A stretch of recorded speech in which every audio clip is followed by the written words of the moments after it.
Okay.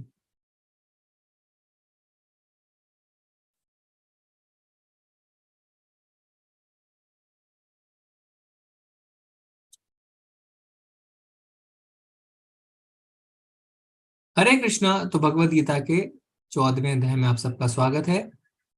इस अध्याय का नाम है तीन गुण विभाग योग, या प्रकृति के तीन गुण।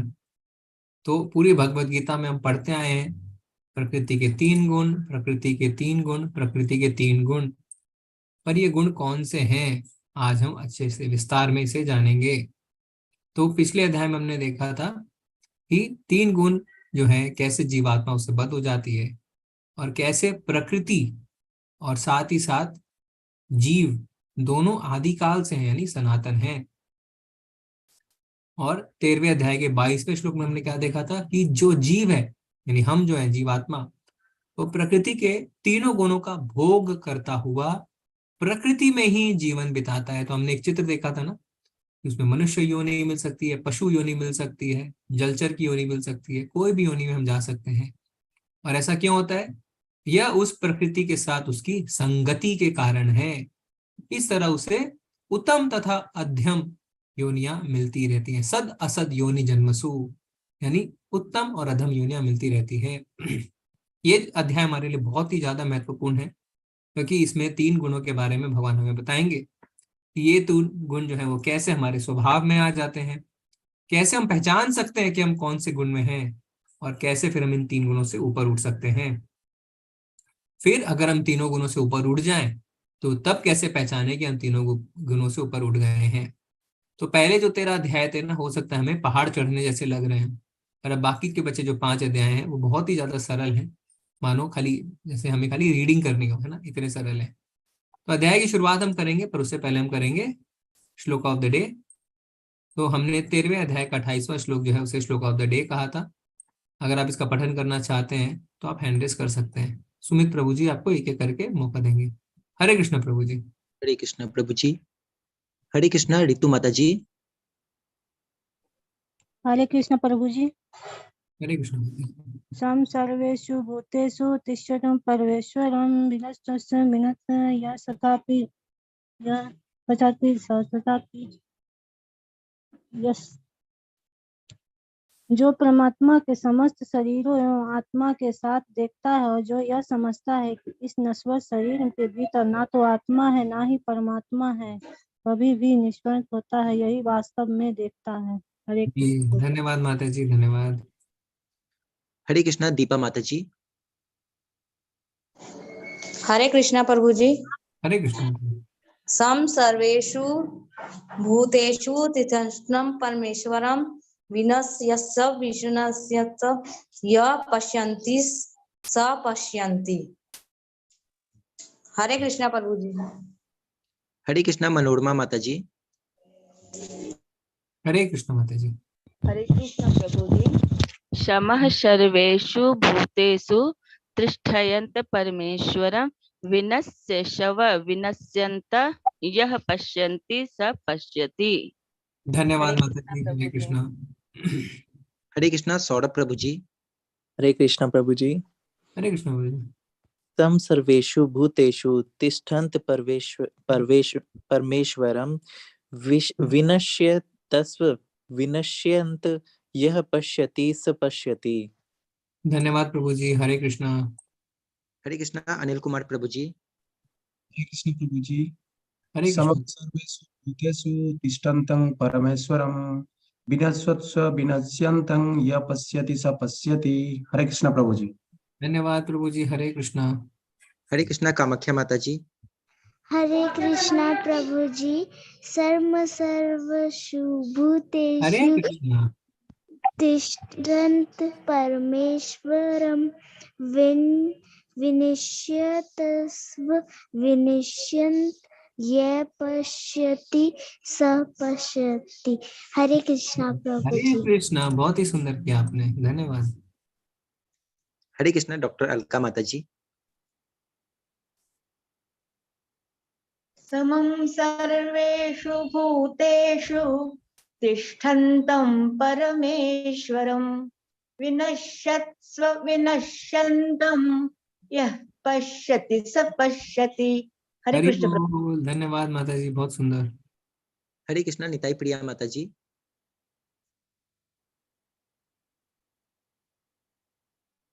निताई प्रिया माता जी, हरे कृष्णा। हरे कृष्णा तेजाराम प्रभु जी। हरे कृष्ण प्रभु जी। हरे कृष्ण प्रभु। समम सर्वेषु भूतेषु तिष्ठन्तं परमेश्वरं विनश्यत स्वविनश्यन्त यः पश्यति स पश्यति। हरे धन्यवाद कृष्ण प्रभु। प्रभु। हरे कृष्ण। हरे कृष्ण माता जी, आप करिए। निताई प्रिय माता जी। तम सर्वेषु भूतेषु निष्ठतं परमेश्वरं विनश्यत स विनश्यतं ये पश्यन्ति स पश्यन्ति। हरे कृष्ण। धन्यवाद, धन्यवाद, प्रणाम माता जी। हरे कृष्ण। हरे कृष्णा भारती माता जी। हरे कृष्ण प्रभु जी। समम सर्वेषु भूतेषु तिष्ठन्तं परमेश्वरं विनश्यति विनश्यतं या पश्यति स पश्यति। धन्यवाद माता जी। हरे कृष्ण। हरे कृष्णा अंकुर दीक्षित प्रभु जी। हरे कृष्णा प्रभु जी, दंडवत प्रणाम। धन्यवाद प्रभु।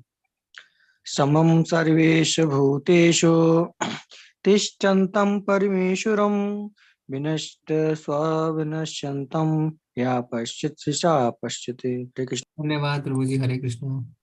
हरे कृष्णा सीमा माता जी। हरे कृष्णा प्रभु जी।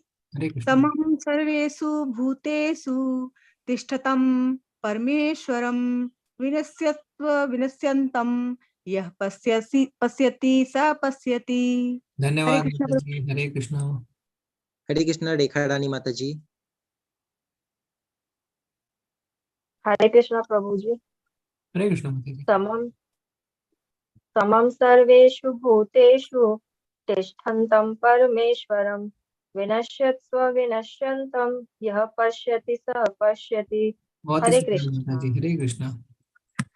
हरे कृष्णा जादव शर्मा माता जी। हरे कृष्ण प्रभु जी। हरे कृष्ण। सम सर्वेषु भूतेषु तिष्ठतं परमेश्वरं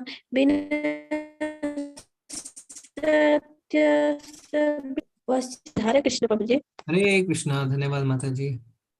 हरे कृष्णा राधिका माता जी। समं सर्वेषु भूतेषु तिष्ठन्तं परमेश्वरं विनश्यस्त्व विनश्यन्तं या पश्यति स पश्यति। हरे धन्यवाद कृष्णा। माता जी। हरे कृष्ण।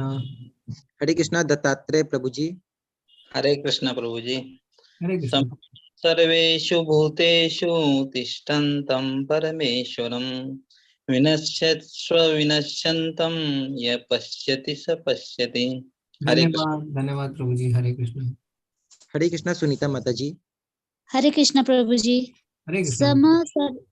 सम सर्वेषु भूतेषु तिष्ठं परमेश्वरं विनाशत्वस्वविनाशतं यः पश्यति स पश्यति। हरे कृष्ण। धन्यवाद माता जी। हरे कृष्ण। हरे कृष्णा रितिका माता जी। हरे कृष्ण प्रभु जी।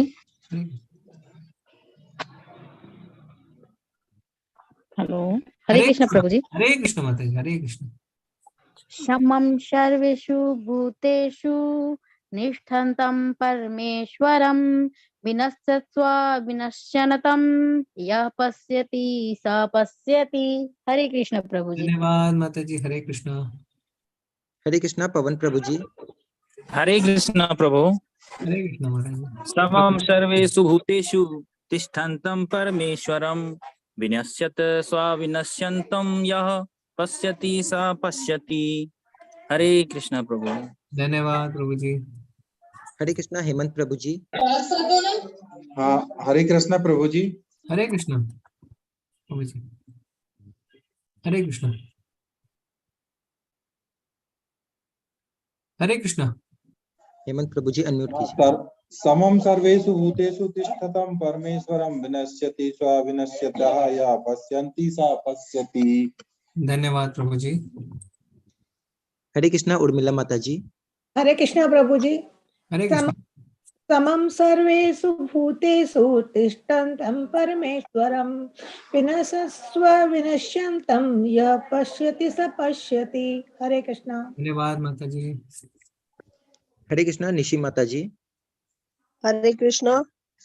समं सर्वेषु भूतेषु तिष्ठतं परमेश्वरं विनश्यत्स विनश्यन्तं या पश्यति स पश्यति। हरे कृष्णा। थैंक यू माता जी। हरे कृष्णा। हरे कृष्णा। रानी टांगी माता जी। हरे कृष्णा प्रभु जी। हरे कृष्णा। हरे कृष्णा प्रभु जी। समं सर्वेषु भूतेषु तिष्ठन्तं परमेश्वरं विनश्यत्स्व विनश्यन्तं यः पश्यति स पश्यति। धन्यवाद माता जी। हरे कृष्णा। आप सबका बहुत बहुत धन्यवाद। तो आप सबने बहुत ही अच्छे तरीके से पठन किया। अब हम क्लास शुरू करेंगे।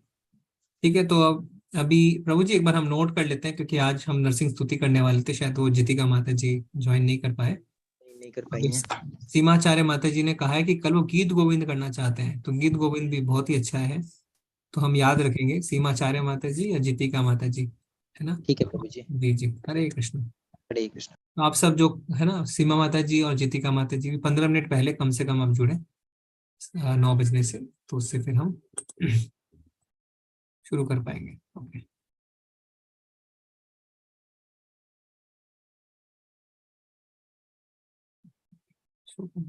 ठीक है, तो हम आगे बढ़ते हैं। तो इस अध्याय की शुरुआत भगवान करते हैं। ठीक है, भगवान कोई भी अध्याय की शुरुआत करते हैं तो हमने पहले भी चर्चा करी, वो अध्याय हमारे लिए बहुत महत्वपूर्ण रहता है।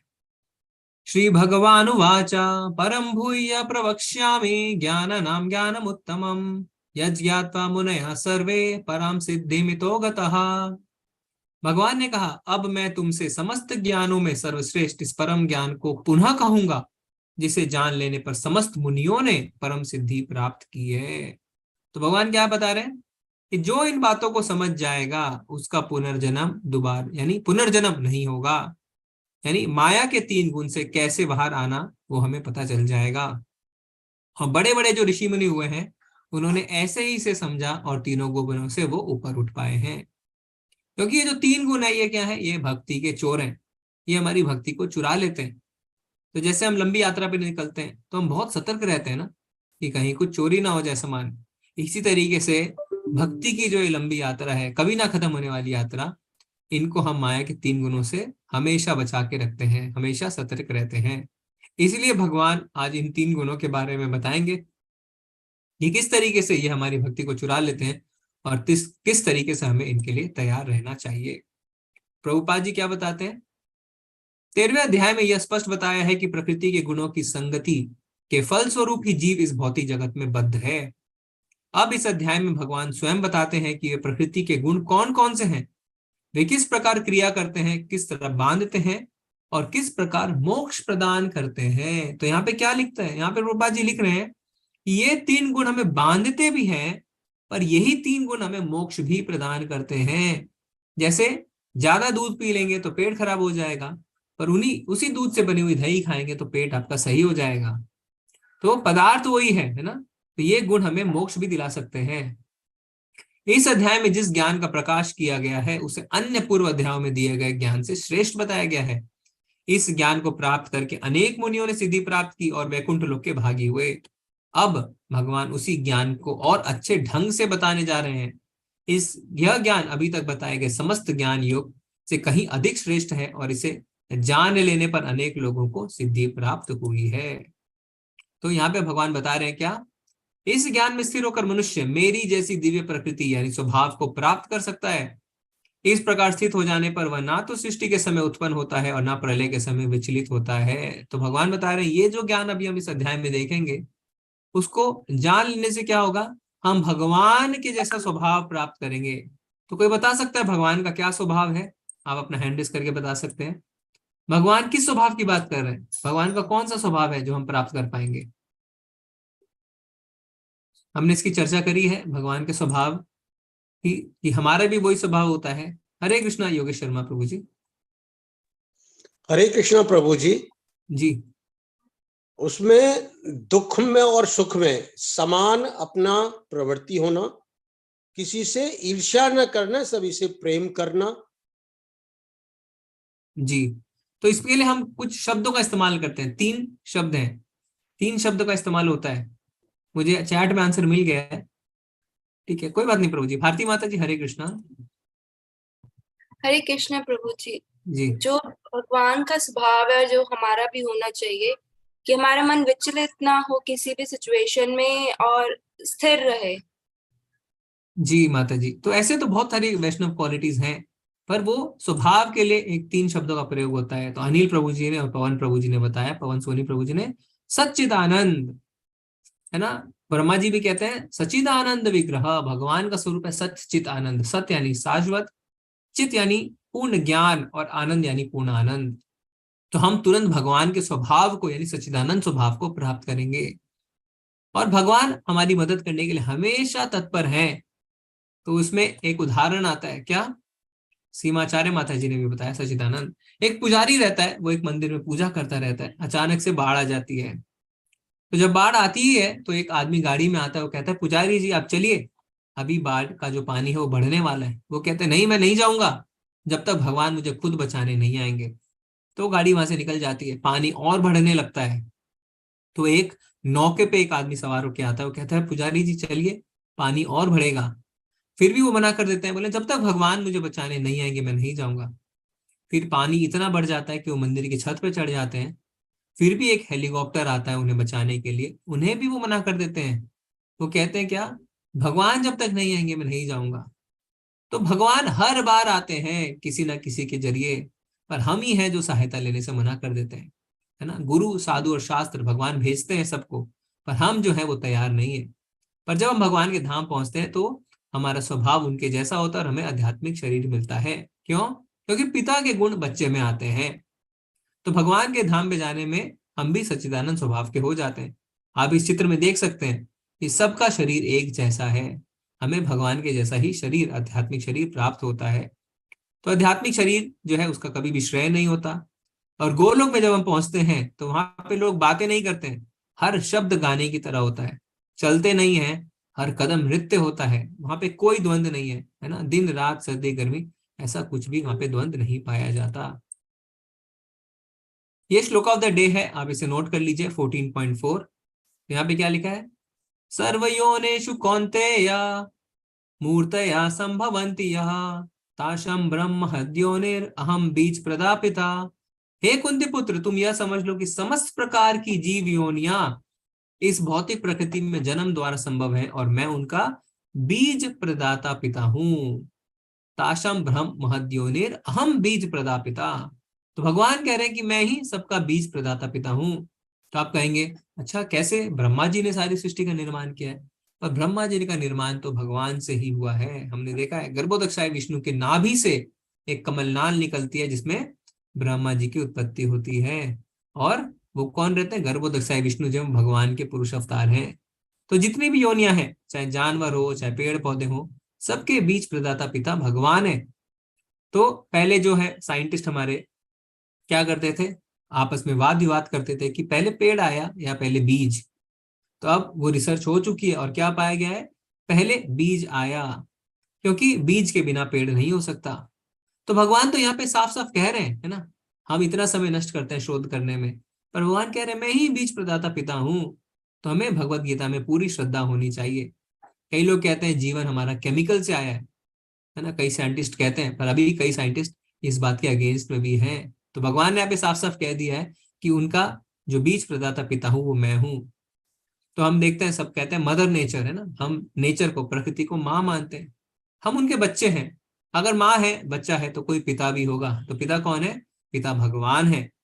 इसलिए भगवान 9वें अध्याय में भी कहते हैं कि मैं ही जो है क्या हूं, पिता अहम अस्य जगतो माता धाता पिता महा। मैं ही पिता हूं, मैं ही माँ हूं, मैं ही सब कुछ हूं। और यहाँ भगवान कहते हैं मैं ही बीज प्रदाता पिता हूं।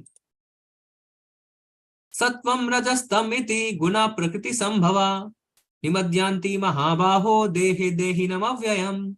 भौतिक प्रकृति 3 गुणों से युक्त है, ये है सतोगुण, रजोगुण और तमोगुण। हे महाबाहु अर्जुन, जब शाश्वत जीव प्रकृति के संसर्ग में आता है तो वह इन गुणों से बंध जाता है। तो भगवान यहाँ पे क्या कह रहे हैं कि 3 गुण जो है हम उनके तरफ आकर्षित होते हैं और फंस जाते हैं। प्रकृति के 3 गुण, तो आप चित्र में देख सकते हैं कैसे प्रकृति के 3 गुण हमें नचाते रहते हैं। तो मान लीजिए एक बिल्डिंग है ना, उसमें 3 तल्ले हैं, 3 माले हैं। पहले माले पे, पहले फ्लोर पे क्या है, एक नशा करने की दुकान। दूसरे माले पे एक जुआ खेलने की दुकान है ना, उसमें आप पैसे डबल कर सकते हैं। और तीसरे माले पे एक लाइब्रेरी है। अभी हम किस माले पे जाएं, किस तल्ले में जाएं, वो हमारे ऊपर निर्भर करता है। तो जैसे हमारी भोग की इच्छा होगी हम वैसा ही चुनेंगे। अगर हम सतोगुण में हैं तो हम लाइब्रेरी जाएंगे तीसरे माले पे। अगर हम रजोगुण में हैं, हम पैसा डबल करना चाहते हैं, तो हम दूसरे तल्ले में जाएंगे, दूसरे माले में जुआ खेलेंगे जाके। पर अगर हम तमोगुण में हैं तो हम पहले माले में जाएंगे और नशा करेंगे। तो भगवान क्या कह रहे हैं, ये 3 गुण हमें बांध देते हैं, यानी सतोगुण भी हमें बांधता है। क्योंकि भगवान यहाँ पे कह रहे हैं कि जीव जो है वो इन गुणों से बंध जाता है, इन गुणों से, यानी सतोगुण, रजोगुण और तमोगुण।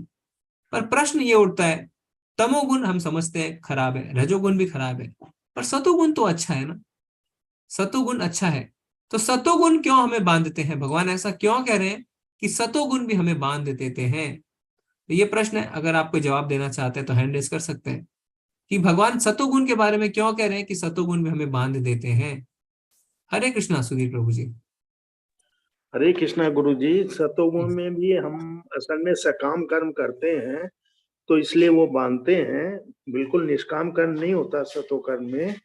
तो उसकी इच्छा में हमें जो पुण्य काम करते हैं उसके फलस्वरूप स्वर्ग तक ही जा सकते हैं। और जब वहां पुण्य खत्म हो जाते हैं तो जस्ट लाइक एटीएम कार्ड धरती पे वापस भेज दिए जाते हैं। बहुत सुंदर जी, धन्यवाद प्रभु जी। तो प्रभु जी ने कहा कि वहां पे हम सकाम कर्म करते रहते हैं सतोगुण में। पवन कुमार सोनी प्रभु जी ने भी सेम कहा, सकाम कर्म के कारण। और अमित जलान प्रभु जी कह रहे अभिमान से बंध जाते हैं। तो भगवान आगे कहेंगे कि जो सतोगुण व्यक्ति हैं वो क्या है, उनके अंदर आलस्य खत्म हो जाता है ना, उनके अंदर ईर्ष्या खत्म हो जाती है। जैसे तमोगुण में आलस्य रहता है वो खत्म, रजोगुण में ईर्ष्या रहती है वो भी खत्म। पर वो ज्ञान अर्जन में लगते हैं, और जब वो ज्ञान अर्जन में लगते हैं तो वो ज्ञान और सुख से बंध जाते हैं। उनके जीवन में सुख रहता है, ज्ञान रहता है, और वो सोचते हैं कि मुझसे ज्यादा ज्ञानी कोई भी नहीं है, मुझसे ज्यादा सुखी कोई भी नहीं है। इस भावना से वो बंध जाते हैं। तो है तो तीनों ही पिंजरे है ना, चाहे एक लोहा का पिंजरा हो, चाहे चांदी का हो, चाहे सोने का हो, पिंजरा तो पिंजरा ही होता है। सो ऐसा नहीं है कि सतोगुण जो है वो सबसे अच्छा है। हाँ, सतोगुण में आते हैं तो हम भक्ति तक ऊपर उठ सकते हैं, पर सतोगुण भी हमें बांधता है। तो भगवान यहाँ पे बता रहे हैं, हे निष्पाप, सतोगुण अन्य गुणों की अपेक्षा अधिक शुद्ध होने के कारण प्रकाश प्रदान करने वाला है और मनुष्य को सारे पाप कर्मों से मुक्त करने वाला है। जो लोग इस गुण में स्थित होते हैं वे सुख तथा ज्ञान के भाव से बंध जाते हैं। तो भगवान बता रहे हैं कि सतोगुण सबसे अच्छा है, पर फिर भी ज्ञान और सुख से हमें बांध देता है। जैसे कोई कवि है, कोई पोएट है, कोई फिलोसोफर है, दार्शनिक है, कोई साइंटिस्ट है, वैज्ञानिक है, ये ज्ञान से बंध जाते हैं। इस ज्ञान का वो इस्तेमाल किस लिए करते हैं, अपनी इंद्रिय तृप्ति के लिए। हे कुंती पुत्र, रजोगुण की उत्पत्ति असीम आकांक्षाओं तथा तृष्णाओं से होती है, और इसी के कारण से यह देहधारी जीव सकाम कर्मों से बंध जाता है। तो अब यहाँ पे भगवान किसके बारे में बता रहे हैं, रजोगुणी के बारे में। तो रजोगुणी व्यक्ति कौन होता है, उनकी इच्छा हमेशा बनी रहती है, मैं बॉस बन जाऊं, मैं लीडर बन जाऊं, ये भी मैं कर लूं, वो भी मैं कर लूं, है ना। स्वामित्व की भावना हमेशा उनके अंदर रहती है। बहुत ज्यादा ऐसे लोग दौड़ भाग करते रहते हैं, हमेशा ये सोचते हैं कि मैं पैसा कैसे डबल कर लूं। हमेशा उनके अंदर कंपटीशन की भावना लगी रहती है कि मैं पावरफुल बन जाऊं, फेमस हो जाऊं। और रजोगुणी व्यक्ति जो होता है उनमें स्त्री और पुरुष के प्रति जो है बहुत ज्यादा आकर्षण रहता है। हमेशा उनके अंदर कोई ना कोई किसी ना किसी चीज को प्राप्त करने की प्यास बनी रहती है, उनकी इच्छा पूर्ति कभी भी नहीं होती। तो ऐसे लोग जो होते हैं वो रजोगुणी होते हैं। तो सतों से भी बंधते हैं, रजो से तो हम बंधते हैं। तो हथकड़ी होती है, चाहे सोने की हो चाहे लोहे की हो। हे भरत पुत्र, तुम जान लो कि अज्ञान से उत्पन्न तमोगुण समस्त देहधारी जीवों का मोह है। इस गुण के प्रतिफल पागलपन यानी प्रमाद, आलस तथा नींद है जो बद्ध जीवों को बांध देते हैं। तो भगवान ने सतोगुण के बारे में बताया, तमोगुण के बारे में बताया, अब रजोगुण के बारे में, अब तमोगुण के बारे में बता रहे हैं। क्या तमोगुण के क्या लक्षण है, अज्ञान। हमेशा वो व्यक्ति अज्ञान में रहता है ना, क्या सही है क्या गलत है, क्या कर रहा है उसे कुछ भी नहीं पता रहता है।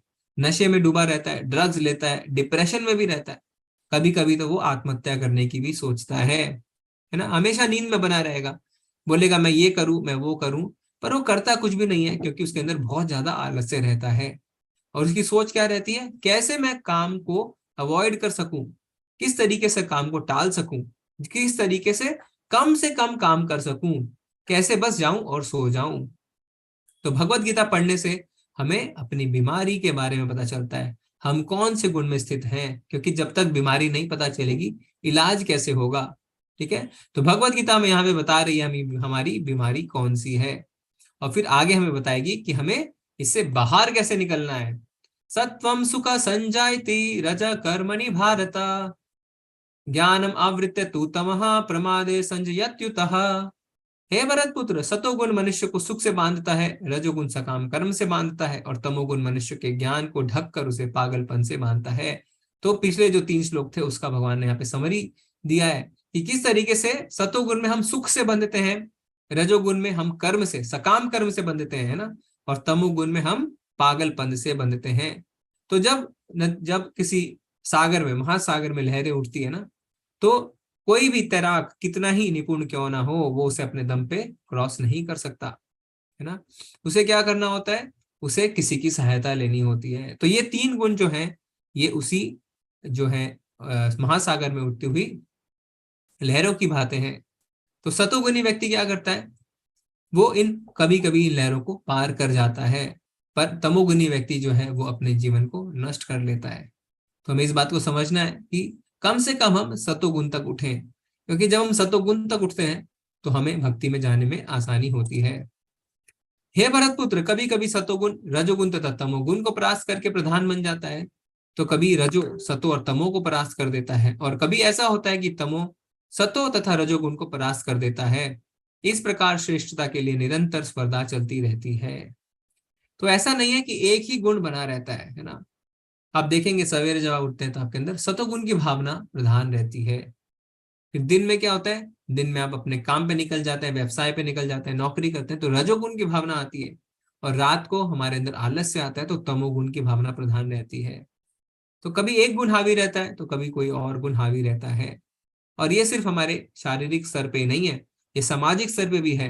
कभी कभी आप देखेंगे किसी समाज में सतोगुण की प्रधानता है, तो कहीं रजोगुण की प्रधानता है, तो कहीं तमोगुण की प्रधानता भी है। कोई समाज में आप जाएंगे तो देखेंगे वहां पे लोग आलसी हैं बहुत ज्यादा, है ना। कहीं पे आप देखेंगे लोग बहुत मेहनती हैं, कहीं पे आप देखेंगे लोग बहुत ज्यादा भगवान की पूजा पर आराधना करते हैं, भक्ति करते हैं। तो ये हमारे समाज में भी पाया जाता है। और जैसे कॉलेज में कोई पढ़ते हैं तो क्या दिखता है, जब एग्जाम का समय आता है तो सारे बच्चे एक्टिव हो जाते हैं ना। फिर क्या है, जब किसी इलेक्शन का एक कल्चरल प्रोग्राम का समय आता है तो खाली जो लीडरशिप में आगे हैं वो बच्चे एक्टिव होते हैं। बंक करने की बात होती है तो बैक बेंचर एक्टिव होते हैं। तो अलग अलग समाज के अलग अलग विभिन्न जो उनकी धाराएं हैं उसके हिसाब से भी ये गुण रहते हैं। तो आप देख सकते हैं कि हमारा जो मन है उसको ये तीनों गुण अपनी ओर खींचते रहते हैं, है ना। कभी तमोगुण, कभी सतोगुण और कभी रजोगुण। सतोगुण की अभिव्यक्ति को तभी अनुभव किया जा सकता है जब शरीर के सारे द्वार ज्ञान के प्रकाश से प्रकाशित हों। तो सतोगुण को हम कैसे समझ सकते हैं, ज्ञान के माध्यम से ही हम सतोगुण को समझ सकते हैं। और यहाँ पे 9 द्वारों की बात हो रही है। तो ये 9 द्वार क्या है, हमारी 2 आंखें, 2 कान, 2 नथुने, 1 मुंह, उपस्थ और गुदा। हे भरत वंशों में प्रमुख, जब रजोगुण में वृद्धि हो जाती है तो अत्यधिक आसक्ति, सकाम कर्म, गहन उद्यम तथा अनियंत्रित इच्छा एवं लालसा के लक्षण प्रकट होते हैं। तो जो रजोगुणी व्यक्ति होता है क्या है, उसके अंदर बहुत ज्यादा आसक्ति रहती है, अटैचमेंट। आप चित्र में देख सकते हैं ना, मेरा पैसा, मेरी स्त्री, मेरा पुरुष, ये आसक्ति रजोगुणी व्यक्ति में बनी रहती है। जैसे धृतराष्ट्र है ना, वो अपने पुत्रों से बहुत ज्यादा आसक्त था। इच्छाओं पे कोई भी उसके कंट्रोल नहीं होता रजोगुणी व्यक्ति के। तो एक बार क्या होता है, इंद्र को श्राप मिलता है और इंद्र जो है वो शुकर बन जाते हैं। उसका पूरा परिवार भी रहता है, उसकी पत्नी रहती है, उसके बच्चे रहते हैं। पर ब्रह्मा जी जब देखते हैं शुकर को मलमूत्र खाते हुए तो उनको बड़ी दया आती है, और वो जाते हैं उसके पास कि हे इंद्र, तुम ये क्या कर रहे हो, चलो मैं तुम्हें वापस स्वर्ग ले चलूं। पर इंद्र जो है वो मना कर देता है, वो इतना ज्यादा आसक्त रहता है मलमूत्र खाने से अपने परिवार से। पर ब्रह्मा जी क्या करते हैं, उसके परिवार को मार देते हैं। फिर वो इंद्र कहता है कि चलिए आप मुझे भी अब मार दीजिए। फिर उसके बाद इंद्र को एहसास होता है कि वो क्या कर रहे थे, वो तो स्वर्ग के राजा थे। इसीलिए हमारे साथ भी है ना, जैसे इंद्र मल मूत्र से अपने परिवार से इतने आसक्त हो गए कि वो जाना ही नहीं चाहते थे। हम लोग भी भूल जाते हैं कि हमारा आध्यात्मिक अस्तित्व क्या है। हम बहुत ज्यादा चीजों से आसक्त हो जाते हैं ना। ये सारी जो हमारे रजोगुण के लक्षण हैं। तो आप देखेंगे कहीं अगर अनाज की बोरी पड़ी रहती है तो जानवर आता है, अपना पेट भरता है और चला जाता है। पर हम क्या करते हैं, रजोगुणी व्यक्ति पूरे का पूरी बोरी ही उठा के ले जाता है ना।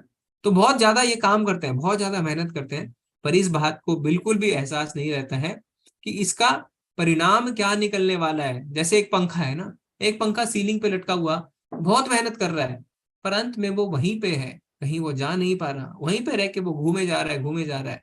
इसी तरीके से हम जो अगर रजोगुण में रहते हैं, बहुत मेहनत करते हैं, पर हम जन्म मृत्यु के चक्र में घूमते रहते हैं, घूमते रहते हैं, घूमते रहते हैं, हमारा कुछ भी नहीं होता, कोई उद्धार नहीं होता। जिस तरीके से पंखा वहीं पर रह के घूमता रहता है, इस तरीके से हम भी जन्म मृत्यु के चक्र में घूमते रहते हैं। जब तमोगुण में वृद्धि हो जाती है तो हे कुरुपुत्र, अंधेरा, जड़ता, प्रमत्ता तथा मोह का प्राकट्य होता है। तो तमोगुणी व्यक्ति का मतलब ही है कि अपने आप को वो नियम से नहीं बांधता है ना। वो अपनी सनक के अनुसार ही सारे कार्य करता है। उसमें क्षमता होती है, कैपेबिलिटी होती है, पर वो बिल्कुल भी परिश्रम नहीं करना चाहता। इसी को मोह कहते हैं, यानी क्षमता होते हुए भी कार्य ना करना। और तमो का मतलब ही होता है अंधकार। तो क्या सही है क्या गलत है उसे नहीं पता है, वो हमेशा नशे में रहता है, आलस में रहता है, नींद में रहता है। हो सकता है ना वो दारू पिए, अचानक से कह दे कि नहीं मुझे इसका टेस्ट पसंद नहीं है, मैं दारू छोड़ रहा हूँ। तो आप क्या सोचेंगे, अच्छा वो दारू छोड़ रहा है, पर अगले दिन वो दूसरे ब्रांड की बोतल ले आता है। वो क्या कहता है, अरे मैंने तो ब्रांड छोड़ने की बात करी थी, मैं दारू नहीं छोड़ रहा। इस तरीके के लोग तमोगुनी होते हैं। तो हम कैसे पता लगा सकते हैं कौन सतोगुनी है, कौन तमोगुनी और कौन रजोगुनी? तो जो सक्रिय है और संतुष्ट है वो है सतोगुनी। जो सक्रिय है और संतुष्ट है वो है सतोगुनी। जो सक्रिय है और असंतुष्ट है वो है रजोगुनी। और जो ना ही सक्रिय है ना ही संतुष्ट है वो है तमोगुनी। ठीक है, तो इस तरीके से हम पता लगा सकते हैं।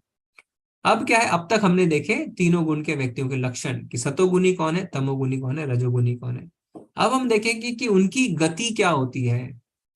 जब कोई सतोगुण में मर जाता है तो वह शुद्ध उच्च ग्रहों की ओर जाता है। तो भगवान कह रहे हैं अगर कोई सतोगुण में मरता है तो वो उच्च लोकों में, हायर प्लैनेट्स में जाता है। तो मेरा आप सबसे एक प्रश्न है, आप अपना हैंड रेज करके जवाब दे सकते हैं कि भगवान हर जगह कहते हैं कि मेरे धाम को आता है, मेरे परम धाम को प्राप्त करता है, पर यहाँ पे भगवान कह रहे हैं कि जो सतोगुण में मरता है वो उच्च लोकों में जाता है। भगवान ऐसा क्यों नहीं कह रहे कि वो मेरे परम धाम को प्राप्त होता है?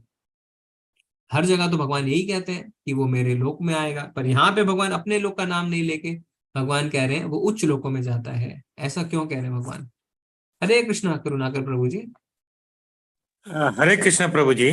जी भगवान इसलिए कहते हैं कि सतोगुण के में जो किया हुआ है कि उसको भुगतने के लिए उसको स्वर्ग में उच्च ग्रहों की तरफ जा करके उसको उसका पूरा भुगतना है, क्योंकि वो तो प्रीपेड जैसे सेवाओं के लिए आदमी प्रीपेड सर्विस है। हमने जो किया है वो हमें भुगतना है अच्छाई के रूप में, फिर भुगतने के बाद वहां से निकाल दिया जाएगा, फिर उसको जन्म मरण के चक्र फिर भेज दिया जाएगा वापस। जी प्रभु जी धन्यवाद। ठीक है, हम एक और हैंड सुनेंगे। हरे कृष्णा भारती माता जी। हरे कृष्ण प्रभु जी। जैसे अभी इससे पहले प्रभु जी ने बोला, मैं भी वही कहना चाहूंगी कि जो हम कर्म करते हैं वो उसकी एक हमारी इच्छा रहती है कि हम भगवान को प्राप्त करें। मतलब एक इच्छा के साथ कर्म करते हैं, बिना इच्छा के नहीं करते वो कर्म। और हम उसी जीवन मरण में फंसे रहते हैं, क्योंकि भगवान कहते हैं जो अंतिम समय पे मुझे याद करेगा मरते हुए वो मेरे धाम आएगा। लेकिन हम कर्म अच्छे कर रहे हैं बट एक फल की इच्छा के साथ कर रहे हैं। जी माता जी ठीक है। तो माता जी कह रहे हैं हम सकाम कर्म कर रहे हैं, तो सकाम कर्म अगर कर रहे हैं तो हम भगवान के धाम कैसे जाएंगे? हरे कृष्णा जीतिका माता जी। हरे कृष्ण, दंडवत प्रणाम प्रभु जी। माता जी। प्रभु जी, सतोगुण में स्थित होकर मनुष्य फल की इच्छा के साथ कर्म करता है, इसलिए उससे ग्रहों की देवलोकों में या ग्रहों की स्थिति में वहां पर जाकर उससे अपने कर्म भोगने होते हैं। निष्काम कर्म जिस समय करने लगेगा तो प्रभु उसे अपने धाम बुलाना शुरू कर देंगे। हरि बोल। ठीक है, माता जी ने कहा कि क्योंकि वो सकाम कर्म करता है सकाम कर्म करेगा तो उसे उच्च लोक मिलेंगे जिसे वो भोग सके। विनीता माता जी भी कह रहे हैं सतोगुण में इंसान बंधता रहता है, आसक्ति बनी रहती है, इसलिए वो बैकुंठ नहीं जा पाता। चैतन्य प्रभु कह रहे हैं आवाज बहुत स्लो आ रही है। हरे कृष्णा प्रभु जी, आवाज स्लो आ रही है क्या? मेरी आवाज अगर स्लो आ रही है कि नहीं आप? सही सही है प्रभु जी। ओके ठीक है। ओके अनिल प्रभु जी कह रहे हैं he will get another chance in devotional service in next birth. Okay okay, तो यानी जैसा आप सबने कहा कि अगर भगवान के धाम जाना है तो तीनों गुणों से ऊपर उठना पड़ेगा, और तीनों गुणों से ऊपर जो उठता है उसको कहते हैं शुद्ध सत्व, यानी तमोगुण, उसके ऊपर रजोगुण, उसके ऊपर सतोगुण, और इन तीनों गुणों के ऊपर है शुद्ध सत्व। बिना शुद्ध सत्व में स्थित हुए हम भगवान के धाम नहीं जा सकते। ठीक है, तो इसीलिए हमने पहले भी देखा था कि जो सतोगुण में स्थित है वो सुख और ज्ञान से बंधता है, तो हमें तो सबसे ऊपर उठना है, तो उसे उच्च ग्रह मिलते हैं पर उसे भगवान का लोक नहीं मिलता। तो जो सतोगुण में मरता है उसे क्या मिला? उसे उच्च लोक मिले। उच्च लोक में क्या आएगा हम आज देखेंगे, गोलोक का चार्ट। गोलोक चार्ट मतलब हमारा जो ब्रह्मांड है उसमें क्या क्या लोक हैं, तो हमसे ऊपर कौन कौन से लोक हैं हम वहां पे देखेंगे। जब कोई रजोगुण में मरता है तो वह सकाम कर्मियों के बीच जन्म ग्रहण करता है। तो एक प्रश्न उठ रहा है मेरा फिर से आपसे, आप फिर से हैंड रेज कर सकते हैं। अभी आप सब अपना हैंड डाउन कर लीजिए। क्या कि अब भगवान कह रहे हैं जो रजोगुण में मरता है वो सकाम कर्मियों के बीच जन्म ग्रहण करता है, यानी वो वापस आता है, वो वापस धराधाम पे आता है। तो ऐसा क्यों होता है कि रजोगुणी वापस आता है? हरे कृष्णा पवन कुमार सोनी प्रभु जी। हरे कृष्णा प्रभु जी प्रभु जी। क्योंकि उसका चिंतन प्रभु शरीर छोड़ते समय रजोगुण की जब वृद्धि होती है तो उसका जो है मन मस्तिष्क लगा रहता है कर्मों की आसक्ति में ही, इसलिए वो मनुष्य योनि में जन्म लेता है प्रभु। बहुत सुंदर, प्रभु जी ने बहुत ही सुंदर जवाब दिया कि जब वो मरता है तब उसकी जो भावना रहती है, जो चेतना रहती है, वो सकाम कर्मियों में रहती है। इसलिए भगवान कहते हैं ना कि यम यम भावी स्मरण भावा तयजंत कलेवरम। तो उसमें 8.6 में भगवान कहते हैं कि जो जैसे भावनाओं से मरता है उसे वैसा ही शरीर और वैसा ही लोक की प्राप्ति होती है। तो भगवान क्या कहते हैं? भगवान कहते हैं यम यम वापि स्मरण भावा तयजंते कलेवरम, यानी जो जिस भाव से मरता है उसे वैसे ही लोक की प्राप्ति होती है। तो जो सकाम कर्मी होते हैं उसकी इच्छाएं इतनी होती है, रजोगुण व्यक्ति की इतनी इच्छाएं होती है कि उसकी इच्छा पूरी ही नहीं होती है, तो वो उसी भाव से मरता है, हाय मेरी ये इच्छा पूरी नहीं हुई, हाय मेरी ये इच्छा पूरी नहीं हुई। तो भगवान कहते हैं ठीक है, अपनी इच्छाओं को पूरी करो और दोबारा तुम धराधाम पे आ जाओ। इसीलिए यहाँ पे क्या लिखा है कि जो रजोगुणी व्यक्ति होते हैं वो सकाम कर्मियों के भी जन्म ग्रहण करते हैं, और जो तमोगुण में मरता है वो पशु योनि में जन्म धारण करता है। ये भगवान बता रहे हैं, है ना, हमें सबको अलर्ट हो जाना है। भगवान कह रहे हैं जो तमोगुण में मरता है वो पशु बनता है। ऐसा क्यों हो रहा है कि वो पशु बन रहा है? आपको बताना चाहेगा कि तमोगुण में मरने वाला पशु क्यों बन रहा है? आप हैंड रेस कर सकते हैं। रजोगुण वापस आता है क्योंकि उसके जो भाव है वो ये रहते हैं ना, पर तमोगुण पशु क्यों बन जाता है? हेमंत प्रभु जी हरे कृष्णा। हरे कृष्णा प्रभु जी। तमोगुण वाला व्यक्ति जब मरता है तो वो जो कर्म किए होते हैं उन्हीं को याद करता है। जैसे वो नशा कर रहा है तो उसी को याद करेगा, वो खूब खाना खा रहा है तो उसी को याद करेगा, वो सोएगा तो उसी को याद करेगा, और फिर भगवान उसको उसी पशु की तरह बना देते हैं जो कि वो करता था। जैसे अगर वो खूब खाता था तो उसको हाथी बना देते हैं, अगर वो खूब नशा करता था तो वो उसको कहते हैं सुअर बना देते हैं, अगर वो खूब सोता था तो भालू बना देते हैं। जी ठीक है, ओके, हम एक और हैंड सुनेंगे। धन्यवाद प्रभु जी। संतोष प्रभु हरे कृष्णा। हरे कृष्णा प्रभु जी।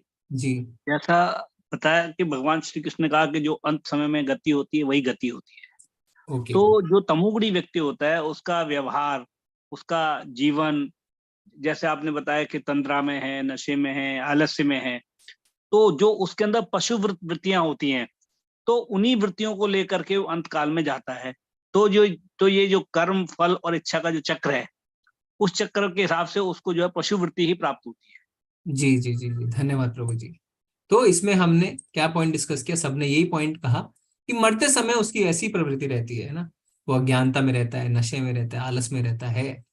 तो हमें याद रखना है, क्या हमने पढ़ा है कि आहार, निद्रा, भय, मैथुन, अगर इस 4 में ही हमने अपने जीवन को नष्ट कर दिया तो हमने अपने मनुष्य शरीर का बिल्कुल भी सही उपयोग नहीं किया। जैसा प्रभुपाद जी ने उदाहरण दिया था सोने की ईंट और पेपर वेट, अगर हम सोने की ईंट को पेपर वेट की तरह इस्तेमाल करेंगे तो अगली बार आप क्या करेंगे, अगली बार आप अपने कर्मचारी को सोने की ईंट नहीं देके पेपर वेट ही देंगे कि लो, मैंने तुम्हें सोने की ईंट दी, तुम तो उसे पेपर वेट की तरह इस्तेमाल कर रहे हो, तो तुम्हें सोने की ईंट की आवश्यकता नहीं है, तुम्हें पेपर वेट की आवश्यकता है, ये लो। तो अगर हम मनुष्य शरीर को, तमोगुनी व्यक्ति क्या करता है, मनुष्य शरीर को आहार, निद्रा, भय और मैथुन इसी में लगा देता है। तो भगवान क्या कहते हैं कि तुमने अपने मनुष्य शरीर से जानवर की भांति जो कार्य है वो किए, और जानवर भी तुमसे बेहतर करता है, तो तुम्हें मनुष्य शरीर की क्या आवश्यकता है, मैं तुम्हें अब जानवर का शरीर ही देता हूं, क्योंकि तुमने आहार, निद्रा, भय, मैथुन के अलावा कुछ भी नहीं किया। ठीक है, तो इसलिए हमें क्या मिलता है, पशु का शरीर मिल जाता है। तो जो रजोगुनी व्यक्ति होते हैं वो वापस आते हैं, क्योंकि उनकी भावना क्या रहती है, मेरा दुकान, मेरा मकान, मेरा बिजनेस है ना, उन्हीं के बीच में वापस आता है। और किस रूप में आता है वो उसके कर्मों पे निर्भर करते हैं। और तमोगुनी मनुष्य क्या है, उसको मनुष्य शरीर मिला पर उसने सारे गलत कार्य किए, अपने मनुष्य शरीर को व्यर्थ कर दिया, वेस्ट कर दिया, इसलिए वो वापस जानवर की योनियों में चला जाता है, क्योंकि मनुष्य शरीर का इस्तेमाल कैसे करना है उसे पता ही नहीं है। जैसे इंद्र है ना, वो खुश थे सुकर बन के, इसी तरीके से भगवान कहते हैं ठीक है जाओ तुम पशु बन जाओ। अब भगवान क्या बताते हैं, कर्मणम सुकृतस्याहुः सात्विकम निर्मलम फलम रजसस्तु फलम दुखम अज्ञानम तमसा फलम। पुण्य कर्म का फल शुद्ध होता है और सात्विक कहलाता है, लेकिन रजोगुण से संपन्न कर्म का फल दुख होता है और तमोगुण में किए गए कर्म मूर्खता में प्रतिफलित होते हैं। तो सतोगुण यानी पुण्य कर्म है ना, जिसे हम सात्विक कहते हैं। रजोगुण में क्या होता है, रजोगुण में अगर कोई भी कार्य करते हैं तो शुरू में बड़ा अच्छा लगता है पर अंत में वो हमें दुख ही दुख देता है, तो ये हमारे लिए श्रेयस बिल्कुल भी नहीं होता है। पर तमोगुण में क्या होता है, तमोगुण में शुरू से लेकर अंत तक वो हमें दुख ही दुख देता है। जैसे मदिरा पान करना, मदिरा पान अगर कोई करता है तो शुरू से लेकर अंत तक उसमें कोई भी सुख की अनुभूति नहीं है, तो मूर्खता वाले काम होते हैं उसमें। तो हम देखते हैं कैसे राम जी का अभिषेक होने वाला था है ना अगले दिन सुबह, पर उसके पहले रात्रि में क्या होता है, जो मंत्रा रहती है वो कैकेयी के पास जाती है कि तुम्हें एक वचन लेना है, तुम उसे अभी मांग लो, और ऐसा तुम अगर करोगी तो तुम्हारा बेटा राजा बन जाएगा। वो मना भी करती है पर मंथरा जिद करने लगती है। क्यों? क्योंकि रात में तमोगुण का प्रभाव बहुत ज्यादा रहता है। हम देख सकते हैं किस तरीके से तमोगुण के प्रभाव में आके फिर क्या होता है वो आप सबको पता ही है। अब क्या देखेंगे हम, गति के बाद हम देखेंगे कि अब क्या क्या होता है तीनों गुणों के व्यक्तियों के साथ। सतोगुण में वास्तविक ज्ञान उत्पन्न होता है, रजोगुण में लोभ उत्पन्न होता है और तमोगुण में अज्ञान, प्रमाद और मोह उत्पन्न होता है। तो सतो का मतलब होता है ज्ञान, क्योंकि सतोगुणी व्यक्ति जो होता है उसके अंदर आलस्य खत्म हो जाता है, लालच और ईर्ष्या खत्म हो जाती है, वो ज्ञान के अनुशीलन में लगता है। पर यहाँ पे क्या बोला गया है, वास्तविक ज्ञान। तो ऐसा नहीं है आप किसी डॉक्टर के पास जाते हैं, वो कहते हैं आपको कि तुम स्मोक मत करो, फिर आपके बीच ट्रीटमेंट के बीच में हो जाते हैं रुको 5 मिनट में स्मोक करके आता हूँ। इसे वास्तविक ज्ञान नहीं कहते। अगर वो ज्ञान दे रहा है तो उसे वो अमल भी करते हैं। रजोगुण से लोभ उत्पन्न होता है ना, हम देख रहे हैं वो लालची होता है, उसकी इच्छाएं कभी पूरी नहीं होती। और तमोगुण से अज्ञान, प्रमाद और मोह उत्पन्न होता है। अब हम क्या देखेंगे कि तीनों में जो है श्रेष्ठ है कौन सा और उससे हमें क्या फायदा होता है। ऊर्ध्वम गच्छन्ति सत्वस्था मध्य तिष्ठन्ति राजसः जगन्य गुण वृत्तिस्था अधो गच्छन्ति तामसा। सतोगुणी व्यक्ति क्रमशः उच्च लोकों को ऊपर जाते हैं, रजोगुणी इसी पृथ्वी में रह जाते हैं, और जो अत्यंत गर्हित तमोगुण में स्थित है वे नीचे नरक लोकों को जाते हैं। तो जो सतोगुण में स्थित रहते हैं वो श्रेष्ठ माने जाते हैं ना, क्योंकि उन्हें आसानी से भक्ति में लाया जा सकता है। जैसे एक एरोप्लेन है, एरोप्लेन को आप किसी खेत से नहीं उड़ा सकते हैं ना ही आप अपने जो शहर की सड़क से उड़ा सकते हैं। आप उसके उड़ाने के लिए आपको उसको कहाँ पे, रनवे पे ले जाना होता है। तो जब हम भक्ति में आना चाहते हैं तो अगर हम सतोगुण में आ जाते हैं तो वहां से भक्ति करना बहुत ज्यादा आसान हो जाता है। तमोगुण से सीधे भक्ति में आना या रजोगुण से भक्ति में आने में दिक्कत होती है, पर अगर हम अपने आप को सतोगुण में स्थित कर लेते हैं तो हम भक्ति में आसानी से आ सकते हैं। तो इसीलिए भगवान कह रहे हैं कि सतोगुण वाले व्यक्ति जो है वो ऊपर के लोक में जाते हैं, रजोगुण इसी पृथ्वी में आते हैं, और जो तमोगुणी है वो अत्यंत गर्हित नीचे नरक के लोकों में जाते हैं। तो या तो उन्हें पशु योनियां मिलती है या वो नरक में जाते हैं। अब ये है हमारा गोलोका, हमारा ब्रह्मांड। तो आप इसे ध्यान से देख सकते हैं, मैं पॉइंटर यूज करता हूं जिससे कि आप समझ पाए। तो ये है हमारा पृथ्वी, है ना, भूरलोक जिसे लिखा हुआ है। भूर यानी इसके ऊपर और इसके नीचे, इसीलिए 3 लोक कहा जाता है। एक हमारी जो पृथ्वी है वो उसके उच्च लोक और नीचे के लोक, इसीलिए कहते हैं तीनों लोक। ऊपर लोक कौन कौन से हैं? भूवर लोक, भूवर के ऊपर स्वर्ग लोक, स्वर्ग के ऊपर महर लोक, महर के ऊपर जनलोक, फिर तपलोक और फिर सत्यलोक। तो सत्यलोक जो है वहां पे ब्रह्मा जी रहते हैं। तो ये हमारे भौतिक जगत का सबसे ऊंचा जो लोक है उसे ब्रह्मलोक या सत्यलोक भी कहते हैं। और पृथ्वी के नीचे क्या है? अतल, वितल, सुतल, तलातल, महातल, रसातल और पताल, है ना। ये सारे जो नर्क के हैं वो नीचे के हैं। तो जो नीचे के जितने ग्रह हैं वो सारे क्या है? ग्रॉस, ठीक है, यानी स्थूल। ऊपर के जितने हैं वो सारे सटल यानी सूक्ष्म, और हमारा जो ग्रह है उसमें स्थूल और सूक्ष्म दोनों हैं। तो ये हमारा ब्रह्मांड है, आप देख सकते हैं एक ब्रह्मांड। यहाँ पे ये गर्भोदक्षाई विष्णु है जो हम बार बार कहते हैं, उनके नाभि से आप देख सकते हैं एक कमल नाल निकल रही है, और ये कमल नाल ऊपर तक जाती है जहां पे ब्रह्मा जी स्थित हैं। तो इसी नाभि पे पूरा ब्रह्मांड है ना। और फिर जब ब्रह्मा जी आते हैं तो वो पूरे ब्रह्मांड की सृष्टि करते हैं। और यहाँ पे दुर्गा देवी है जो इस ब्रह्मांड की, इस दुर्ग की जो है जेलर के जैसे है ना, जैसे जेल का जेलर होता है वैसे इस दुर्ग की जेलर जो है वो दुर्गा देवी है, ठीक है। और यहाँ पे आप देख सकते हैं ये हमारे ब्रह्मांड की जो कवरिंग है, अर्थ यानी पृथ्वी, जल, अग्नि, वायु, है ना, आकाश, मन, बुद्धि, अहंकार, है ना। ये जो है ये 8 जो हम देखे थे, 5 स्थूल तत्व और 3 सूक्ष्म तत्व, ये भगवान की अपराशक्ति है और जो हमारे पूरे ब्रह्मांड को घेरे हुए है, ठीक है। तो इस तरीके से हर एक ब्रह्मांड की उत्पत्ति होती है। जब कोई यह अच्छी तरह जान लेता है कि समस्त कार्यों के प्रति के में प्रकृति के तीनों गुणों के अतिरिक्त अन्य कोई करता नहीं है, तो वह समझ जाता है तीनों गुणों के अतिरिक्त अन्य कोई करता नहीं है। और जब वह परमेश्वर को जान लेता है जो इन तीनों गुणों से परे हैं, तो वह मेरे दिव्य स्वभाव को प्राप्त करता है। तो भगवान ने बोला कि जो अभी तक उन्होंने बताया, अगर हम इसे समझ जाएं तो क्या होगा? तो हम इन तीनों गुणों से ऊपर उठने की कोशिश करेंगे।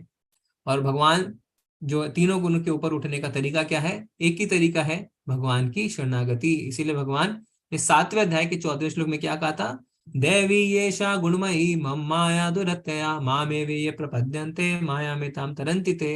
यानी 3 गुणों वाली इस मेरी दैवी शक्ति को पार कर पाना दुरत्यया यानी बहुत कठिन है, पर जो मेरी शरणागत हो जाता है वो इसे सरलता से पार कर जाता है। तो अब प्रश्न ये उठता है कि भगवान ही हमें इन 3 गुणों से पार क्यों करा सकते हैं? हम किसी और की शरण में भी तो जा सकते हैं, पर भगवान की शरण में हमें क्यों जाना? भगवान ऐसा क्यों कहते हैं कि दैवी येषा गुणमयी मम माया दुरत्यया मामेव, मामेव यानी सिर्फ मेरे, मामेव सिर्फ मामेव प्रपद्यन्ते मायामिताम, सिर्फ मेरी शरण में आओ। तो हम सिर्फ भगवान की शरण में ही क्यों जाएं? हम किसी और की शरण में भी तो जा सकते हैं और उसे कह सकते हैं कि चलो आप मुझे यहाँ से निकाल दो। हरे कृष्णा सुधीर प्रभु जी। हरे कृष्णा गुरु जी। भगवान ही सब सुप्रीम पावर, ब्रह्मांड के सब ब्रह्मांडों के सुप्रीम पावर हैं, इसीलिए हम भगवान से चाहते हैं वो, मतलब कि हमें निकाले यहाँ से। जी प्रभु जी, ठीक है। अंकिता माता जी, हरे कृष्णा। क्योंकि प्रकृति जो है वो ईश्वर के अधीन है। हरी बोल। तो माता जी ने एकदम टू द पॉइंट मैया दक्षिण प्रकृति ही, भगवान कह रहे हैं प्रकृति मेरी अध्यक्षता में कार्य करती है ना। तो अभी आपके केमिस्ट्री टीचर हैं, आपको केमिस्ट्री पढ़ाते हैं, आपको केमिस्ट्री समझ नहीं आ रही, तो आप क्या फिजिक्स टीचर के पास जाएंगे? नहीं ना, आप उनके पास ही जाएंगे जिनकी अध्यक्षता में वो सब्जेक्ट पढ़ाई जा रही है। तो भगवान कह रहे हैं मैया दक्षिण प्रकृति ही, मेरी अध्यक्षता में प्रकृति कार्य करती है, तो भगवान के पास ही जाएंगे ना। भगवान के अलावा हमें कोई भी इससे नहीं निकाल सकता, क्योंकि सब के सब बंधे हुए हैं और कोई भी जो है इस प्रकृति से बाहर नहीं है। जैसे आप किसी के घर जाते हैं, उसके घर में कुत्ता है, वो आपको चाटने लगता है, आपको बिल्कुल पसंद नहीं आता है, आप उसे हटाना चाहते हैं, वो नहीं हटता है, पर आप मालिक को बुलाते हैं तो वो तुरंत हट जाता है। तो भगवान के शरण में जाने से फिर प्रकृति जो है, उनके 3 गुण हमें प्रभावित नहीं करते। ठीक है? और जिसके हाथ खुले हो वही हमें छुड़ा सकता है ना। जो खुद ही डूब रहा है वो दूसरे डूबते हुए को नहीं बचा सकता। तो सभी प्रकृति से प्रभावित हैं, तो वो हमें कैसे बचा सकते हैं। जब देहधारी जीव भौतिक शरीर से संबंध इन तीनों गुणों को लांघने में समर्थ होता है तो वह जन्म, मृत्यु, बुढ़ापा तथा अनेक कष्टों से मुक्त हो जाता है और इस जीवन में अमृत का भोग करता है। तो देखिए यहाँ पे हथकड़ी खुल गई है। कैसे खुल गई? जब हम 3 गुणों को से ऊपर उठ जाते हैं तो हम कष्ट से बच जाते हैं, जन्म, मृत्यु, जरा, व्याधि से बच जाते हैं। तो अर्जुन क्या पूछते हैं? हे भगवान, जो इन 3 गुणों से परे हैं वे किन लक्षणों के द्वारा जाना जाता है? देखिए कितना अच्छा प्रश्न है। अभी पूछ रहे हैं कि ठीक है, अगर कोई इन 3 गुणों से ऊपर उठ गया, मैं जानूं कैसे, उसको पहचानूं कैसे, उसका आचरण कैसा होता है और वो प्रकृति के गुणों को किस प्रकार लांघता है, आचरण कैसा है उसका, वो कैसे ऐसा कर पाता है, कैसे वो तीनों गुणों को लांघ पाता है। तो भगवान हमें आगे जवाब देते हैं, आप ध्यान से सुनिए। भगवान ने कहा, हे पांडुपुत्र, जो प्रकाश, आसक्ति तथा मोह के उपस्थित होने पर ना तो उससे घृणा करता है और ना लुप्त हो जाने पर उनकी इच्छा करता है, जो भौतिक गुणों की इन समस्त परिक्रियाओं से निश्चल तथा अविचलित रहता है और यह जानकर कि केवल गुण ही क्रियाशील है, उदासीन तथा दिव्य बना रहता है, जो अपने आप में स्थित है और सुख तथा दुख को एक समान मानता है, जो मिट्टी के ढेले, पत्थर एवं स्वर्ण के टुकड़े को समान दृष्टि से देखता है, जो अनुकूल तथा प्रतिकूल के प्रति समान बना रहता है, जो धीर है और प्रशंसा तथा बुराई, मान तथा अपमान में समान भाव से रहता है, जो शत्रु तथा मित्र के प्रति समान व्यवहार करता है और जिसने सारे भौतिक कार्यों का परित्याग कर दिया है, ऐसे व्यक्ति को प्रकृति के गुणों के अतीत कहते हैं।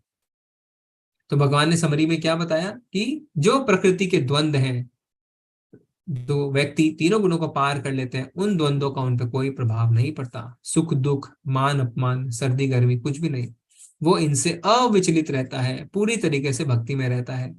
ऐसा नहीं कि सर्दी आई तो छोड़ दिया, गर्मी आई तो छोड़ दिया, बसंत का इंतजार किया, ऐसा वो नहीं करता।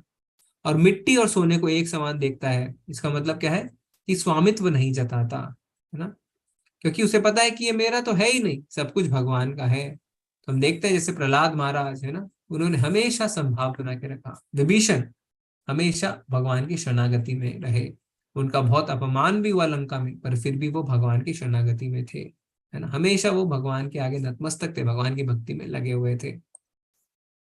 जो समस्त परिस्थितियों में अविचलित भाव से पूर्ण भक्ति में प्रवृत्त होता है, वह तुरंत ही प्रकृति के गुणों को लांघ जाता है और इस प्रकार ब्रह्म के स्तर तक पहुंच जाता है। तो कैसे लांघ पाता है? भगवान ने यहाँ पे जवाब दे दिया है कि भक्ति के कर्मों से ही हम 3 गुणों से ऊपर उठ सकते हैं। तो बाहर से देखने में हमें लगता है कि भक्त जो है वो सामान्य कार्य कर रहा है ना, कोई आप देखेंगे वो मंदिर में नाच रहा है, तब कहेंगे अरे तो नाच रहा है तो रजोगुणी है। पर भक्त क्या है? भक्त भगवान के लिए नाचते हैं, वो तीनों गुणों से ऊपर उठ जाते हैं। कोई कहेगा अरे तो अच्छा खाना खा रहा है तो रजोगुणी है, पर भक्त अच्छा प्रसाद खा रहा है, भगवान को अर्पित करके खा रहा है। ठीक है, तो भक्ति में कार्य करना नहीं छोड़ता है, वो हमेशा भगवान के लिए कार्य करता रहता है। और मैं ही उस निराकार ब्रह्म का आश्रय हूं, जो अमर्त्य, अविनाशी तथा शाश्वत है और चरम सुख का स्वाभाविक पद है। तो भगवान यहाँ पे स्पष्ट रूप से बता रहे हैं कि जो निराकार ब्रह्म है, जो ब्रह्म ज्योति है, उसका आधार मैं हूं। पर कई लोग जो है वो भगवान के साकार रूप में विश्वास नहीं करते हैं, पर यहाँ पे भगवान ने उसका खंडन कर दिया है।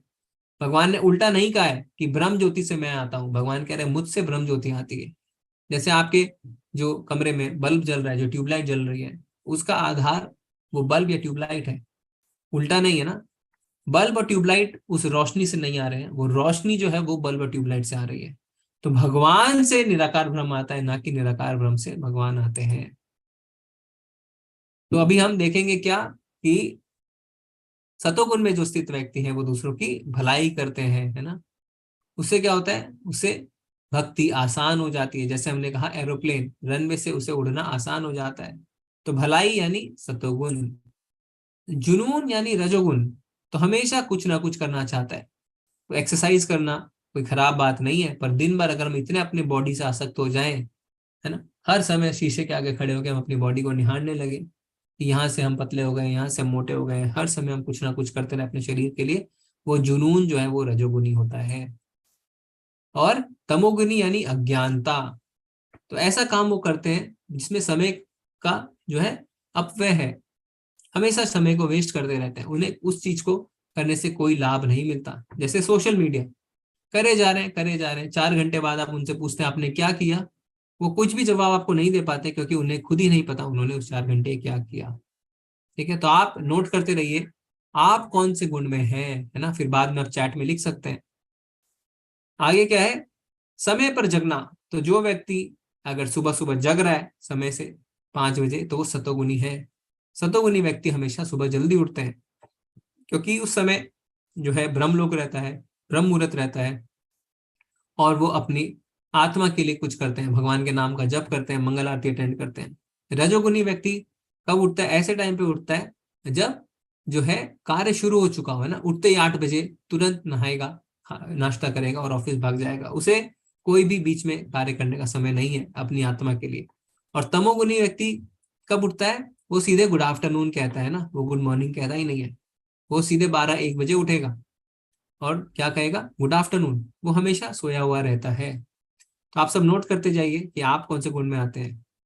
जागने की बाद की गतिविधियां कैसी रहती है ऐसे लोगों की, सतोगुनी व्यक्ति जागने के बाद भगवान का कीर्तन करते हैं, भगवत गीता पढ़ते हैं, भगवान की आरती करते हैं, भगवान के नाम का जप करते हैं, अपनी आत्मा के लिए समय निकालते हैं। रजोगुनी व्यक्ति क्या करते हैं, अपने शरीर के लिए कार्य करते हैं, है ना, हमेशा बेचैन रहते हैं, मुझे कुछ ना कुछ मिल जाए। और तमोगुनी व्यक्ति क्या करते हैं, वो भी उठते हैं, वो देखते हैं अरे अभी तो सिर्फ 9 बजे, मैं 10 बजे उठूंगा, फिर वो 11 बजे उठता है, फिर मोबाइल को स्नूज करता है, फिर स्नूज करता है, फेसबुक के कुछ नोटिफिकेशन देखता है और फिर सो जाता है। पुस्तकें कैसी पढ़ते हैं ऐसे लोग, सतोगुनी व्यक्ति जो आध्यात्मिक किताबें पढ़ते हैं। रजोगुनी व्यक्ति हैं, किताबें पढ़ेंगे कैसे पैसा कमाया जाए, कैसे मैं अपने पैसों को डबल कर लूं, दूसरों को मैं कैसे आकर्षित करूं अपनी तरफ, ऐसी किताबें। और तमोगुनी व्यक्ति ऐसी किताबें पढ़ते हैं जिसमें कोई भी ज्ञान नहीं रहे, है ना, जैसे कार्टून की किताबें, वो कितने ही बड़े हो जाए वो कार्टून की किताबें ही पढ़ते रहते हैं। सोने का समय, तो तमोगुनी अगर जल्दी उठते हैं तो वो जल्दी सोते भी हैं, 9 बजे तक वो सो जाते हैं। रजोगुनी व्यक्ति वो देरी से सोते हैं, 11 बजे 12 बजे सोते हैं ना, न्यूज देखते रहते हैं, पॉलिटिक्स में क्या चल रहा है वो देखते हैं, स्पोर्ट्स में देखते रहते हैं। और तमोगुनी व्यक्ति क्या करते हैं, वो सुबह सोते हैं, जब सतोगुनी व्यक्ति का जागने का समय होता है तब तमोगुनी व्यक्ति का सोने का समय होता है। तो यूट्यूब देखते रहेंगे, नेटफ्लिक्स देखते रहेंगे, वेब सीरीज देखते रहेंगे। ठीक है, तो अभी आप बता सकते हैं चैट में कि आप कौन से गुण में आते हैं, आपको क्या लगता है। ओके, सुधीर प्रभु जी कह रहे हैं वो सतोगुनी है, सुनील प्रभु जी कह रहे हैं वो भी सतोगुनी है। और किसको क्या लगता है आप कौन से गुण में आते हैं, सतोगुण में आते हैं, रजोगुण में आते हैं, या ओके जयवर्धन प्रभु कह रहे हैं रजोगुण। माता जी कह रहे हैं 8 बजे नहीं सो पाते क्योंकि क्लास चलती रहती है, तो इसमें एक्सेप्शन है माता जी कुछ, तो कुछ देरी से सो के भी आप सब भक्त बहुत अच्छे हैं। इनमें से काफी जो है ना भक्त आज अटेंड कर रहे हैं, वो सुबह मंगल आरती में भी आ जाते हैं, तो वो सतोगुनी है। ओके, रजोगुनी कंचन माता जी कह रहे हैं रजोगुनी, रितिका माता जी कह रहे हैं सतो और रजो के मिक्स जी। अमृता माता जी सतोगुनी है।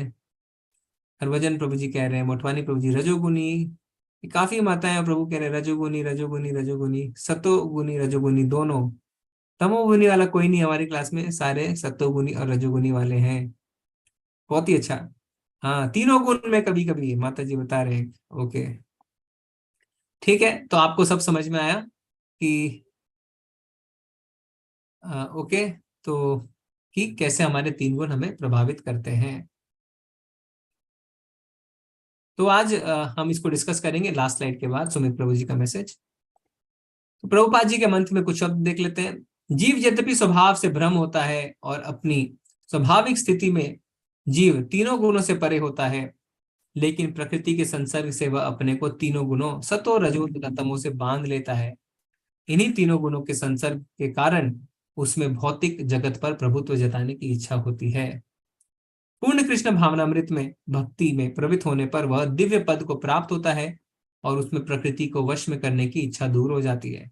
अतएव भक्तों की संगति करके भक्ति की 9 विधियां श्रवणम कीर्तनम स्मरणम आदि का अभ्यास करना चाहिए। तो हम क्या देखते हैं कि आत्मा जो है वो एक्चुअली में दिव्य है, सच्चिदानंद है, पर जब वो प्रकृति के संपर्क में आती है तो तीनों गुणों से लिप्त हो जाती है और अपने आप को कर्ता मानती है। और जब हम अपने आप को कर्ता मानते हैं तो हमारे अंदर अहंकार की भावना आती है। पर जब हम भक्ति में प्रवृत्त होते हैं तो हमारी स्वामित्व की जो भावना है वो कम हो जाती है और हम अपने आप को दास मानने लगते हैं।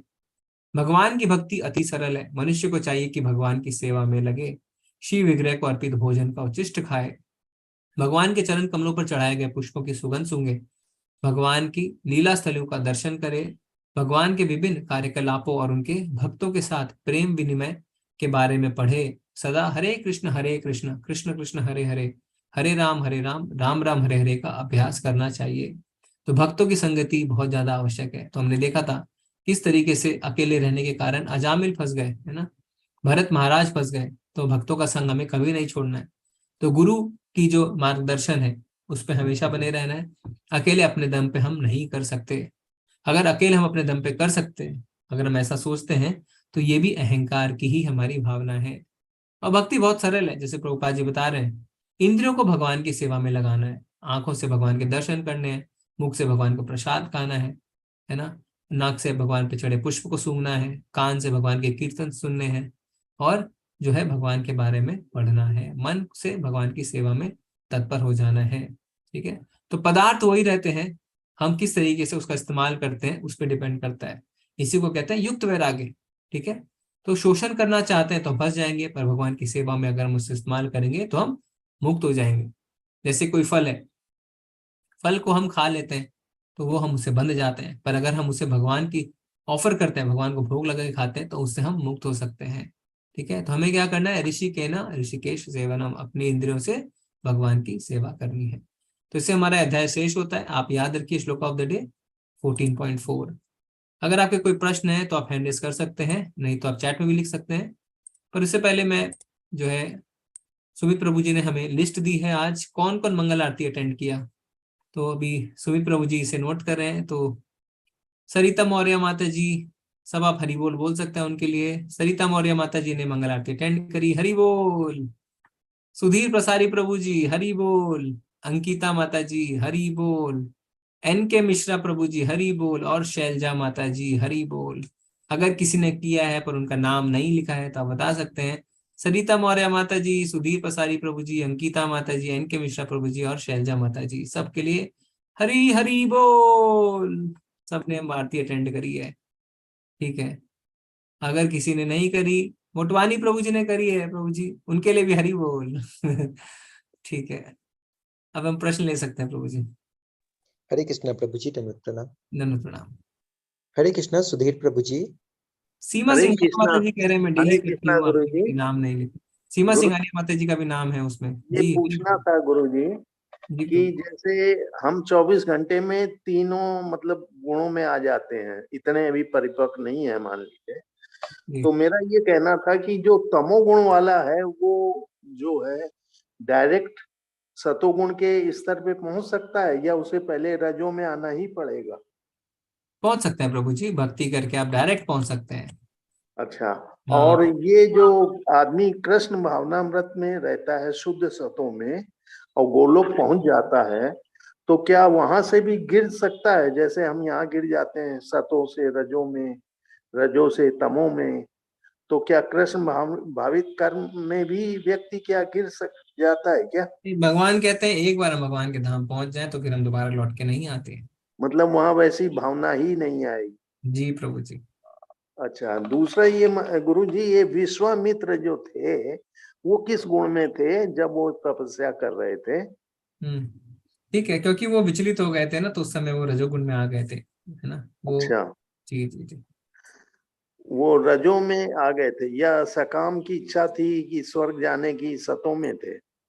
नहीं, वो विचलित हो गए थे ना विश्वामित्र तो बाद में।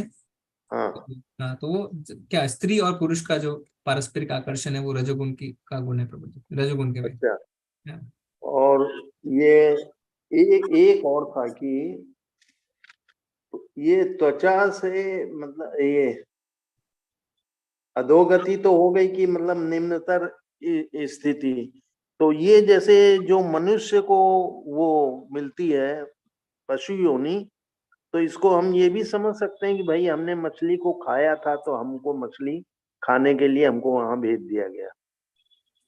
हाँ, तो हमारे कर्मों पे निर्भर करता है प्रभु जी। तो दो चीजें, हमारी इच्छा और हमारे कर्म। हाँ हाँ, और नॉनवेज खाना तो तमोगुण में ही आता है।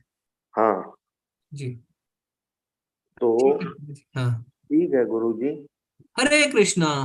हरे कृष्णा। सीमा माता जी, सीमा सिंघानिया माता जी कह रहे हैं कि वो मंगल आरती अटेंड करते हैं, वो भी मंदिर में जाके। तो उनके लिए तो बड़ी बिग बिग हरी बोल बोलना चाहिए, क्योंकि घर से पहले निकलते होंगे फिर मंदिर पहुंचते हैं।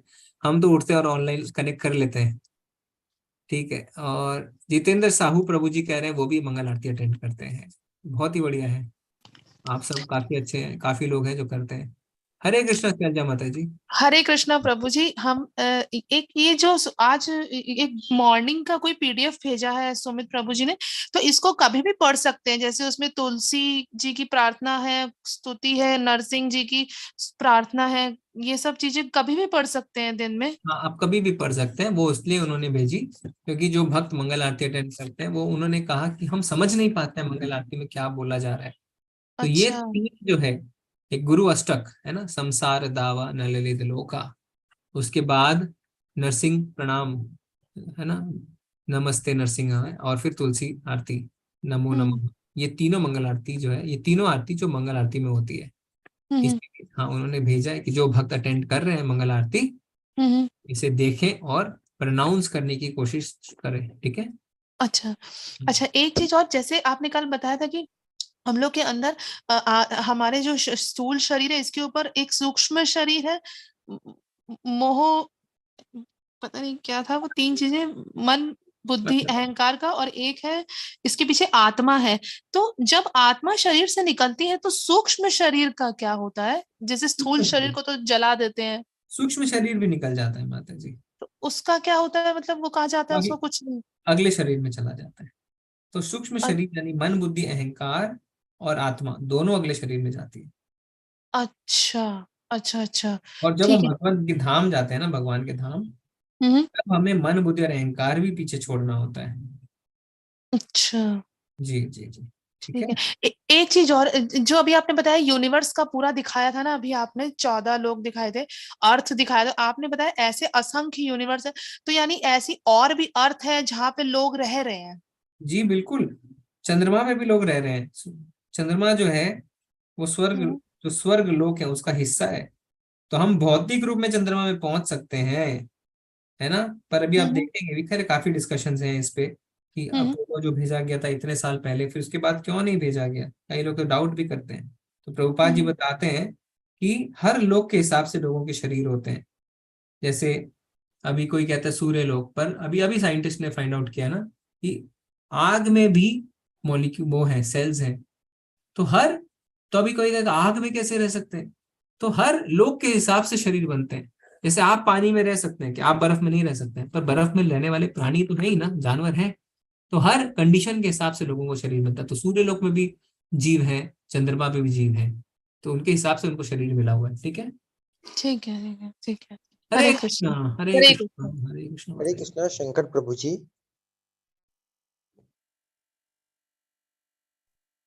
हरे कृष्णा प्रभु जी। जी प्रभु जी। प्रभु जी, ये प्रीचिंग क्लास में अच्छी लगती है मेरे को, लेकिन उसके बाद रिस्पांस सही नहीं मिलता है। जी प्रभु जी। हाँ, तो मेरा ये है क्वेश्चन है कि मेरे को चाहिए थी ब्रह्म संहिता श्लोक विद मीनिंग। जी हाँ, मैंने 2-3 को व्हाट्सएप पे किया, लेकिन उनका रेस्पॉन्स बिल्कुल नेगेटिव रहा। आप मेरे को क्यों नहीं करते हैं प्रभु जी? प्रभु जी, एक पहले अंकित जी थे, वो करते थे प्रीचिंग, और उनका रेस्पॉन्स भी 0 है। आप अपना वो चेक करिए, व्हाट्सएप चेक करिए, आपके इनबॉक्स में ऑलरेडी ब्रह्म संहिता पहुंच गई है। नहीं प्रभु जी, मेरे को चाहिए श्लोक विद मीनिंग। हाँ, श्लोक विद मीनिंग है प्रभु जी, आप खोल के देखिए। मेहरबानी करके आप मेरे को भेज दीजिए। वो भेज दिया प्रभु जी, पहुंच गया अब भी, तुरंत तुरंत। Shlok with meaning, shlok with meaning है प्रभु जी। Thank you sir, thank you. Hare Krishna Hare Krishna Hare Krishna Hare Krishna Hare Krishna. ठीक है, और हरे कृष्णा। हरे कृष्णा प्रभु जी, दंडवत प्रणाम। दंडवत प्रणाम। एक मन में दुविधा थी, जैसा आपने बताया कि व्यक्ति जो दान पुण्य करता है उससे उसके शुभ कर्म फल इकट्ठे होते जाते हैं और वो भक्ति का लेवल वो प्राप्त नहीं कर पाता है तो उसको स्वर्ग की प्राप्ति हो जाती है, जहाँ समय के साथ उसके शुभ कर्मों का फल क्षीण होते जाता है और वो वापस मृत्यु लोक को लौट करके आता है। तो मेरे मन में ये दुविधा थी कि क्या स्वर्ग में ऐसी व्यवस्था नहीं है कि वो स्वर्ग में जाने के बाद वहां और भक्ति करे और वो वापस मृत्यु लोक ना आकर के वहीं से अपलिफ्ट होकर के भगवत धाम की प्राप्ति कर सके? प्रभु जी आप देखिए, जो पृथ्वी लोक में जो व्यवस्था भगवान ने बनाई है, हम उसमें भी भक्ति करने के इच्छुक नहीं है जी। पृथ्वी लोक का नाम क्या है? दुखालयम अशाश्वतम, दुखालय, दुख मिल रहे हैं, हर समय दुख मिल रहे हैं। जैसे आज हमने लेवल 2 की क्लास में पढ़ा था, 7वें अध्याय में लिखा है ऐसे 4 लोग हैं जो भगवान की शरण में नहीं जाते हैं। मैं एक बार आपको म्यूट कर रहा हूँ, आपको बैकग्राउंड आवाज आ रही है। जी जी। फिर मैं आपको वापस से म्यूट कर दूंगा। 4 लोग हैं जो भगवान की शरण में नहीं जाते हैं। उसमें से क्या है? नराधम ना, उसके पहले मूढ़ा, मूढ़ा यानी मूर्ख, तो वो गधा है, खटता रहता है, गधी की लात भी खाता है, थोड़े से घास खाता है, फिर भी खटता रहता है। और कहो भगवान का नाम ले ले, नहीं नहीं मेरे पास समय नहीं है। दुखालयम में भी हम भगवान के शरण में जाने को तैयार नहीं है। अब स्वर्ग में कैसे जाएंगे भगवान के पास? स्वर्ग में तो सुख ही सुख है ना, इतना सुख है वहां पे, जो बोलेंगे वो आपको प्राप्त है। तो जब इतने दुख मिलते मिलते हम भगवान की शरण में नहीं जाने को तैयार हैं, हम सुखालय में कैसे जाएंगे भगवान की शरण में? तो भगवान ने वो व्यवस्था बनाई है पृथ्वी, वो व्यवस्था का नाम है पृथ्वी लोक, पर हम उसका फायदा नहीं उठा रहे। जी जी, धन्यवाद। हरे हरे कृष्ण, हरे कृष्ण। हरे कृष्ण। हम प्रश्न जो है ना, हम काफी प्रश्न रहते हैं तो हम पॉइंट टू पॉइंट प्रश्न पूछेंगे सब कोई, और कम प्रश्न पूछेंगे ना, जिससे सबको मौका मिले, और दोबारा कोई प्रश्न होंगे तो हम फिर से हैंड रेज कर सकते हैं। प्रभु जी मैं एक बार से ले लेता हूँ चैट से। जी प्रभु जी। ओके, प्रभु जी कह रहे हैं कि हम लोग गृहस्थ में हैं तो तमोगुण को कैसे छोड़ सकते हैं?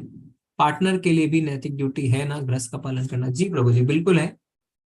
तो इसमें क्या है कि जब एक व्यक्ति कृष्ण भावना भावित होना शुरू होता है, तो जैसा है ना, आप सबका भी रहता है, सब बताते भी हैं कि धीरे धीरे परिवार के सारे लोग जो हैं वो कृष्ण भावना भावित होना शुरू होते हैं। तो हमें शुरुआत करनी है, हमें अपनी जो प्रॉब्लम्स है उनको काउंट नहीं करना है, अपनी ब्लेसिंग्स को काउंट करना है। यानी हम शुरुआत करते हैं, ठीक है, बहुत समस्या है, प्याज है, लहसुन है, हमारे माँ बाप हैं, हमारी पत्नी है, हमारे बच्चे हैं, बहुत सारी है, पर शुरुआत तो करें। जब हम शुरुआत करते हैं तो क्या होता है? ददामी बुद्धि योगम तम, भगवान हमें बुद्धि देते हैं, और बुद्धि देते हैं, हमारी मदद करते हैं, और धीरे धीरे परिस्थितियां भक्ति के अनुकूल हो जाती हैं। आपको पता ही नहीं चलेगा किस तरीके से हो गया काम, पर सारे लोग, सारी परिस्थितियां आपके अनुकूल हो गई है ना, और आपको सहायता।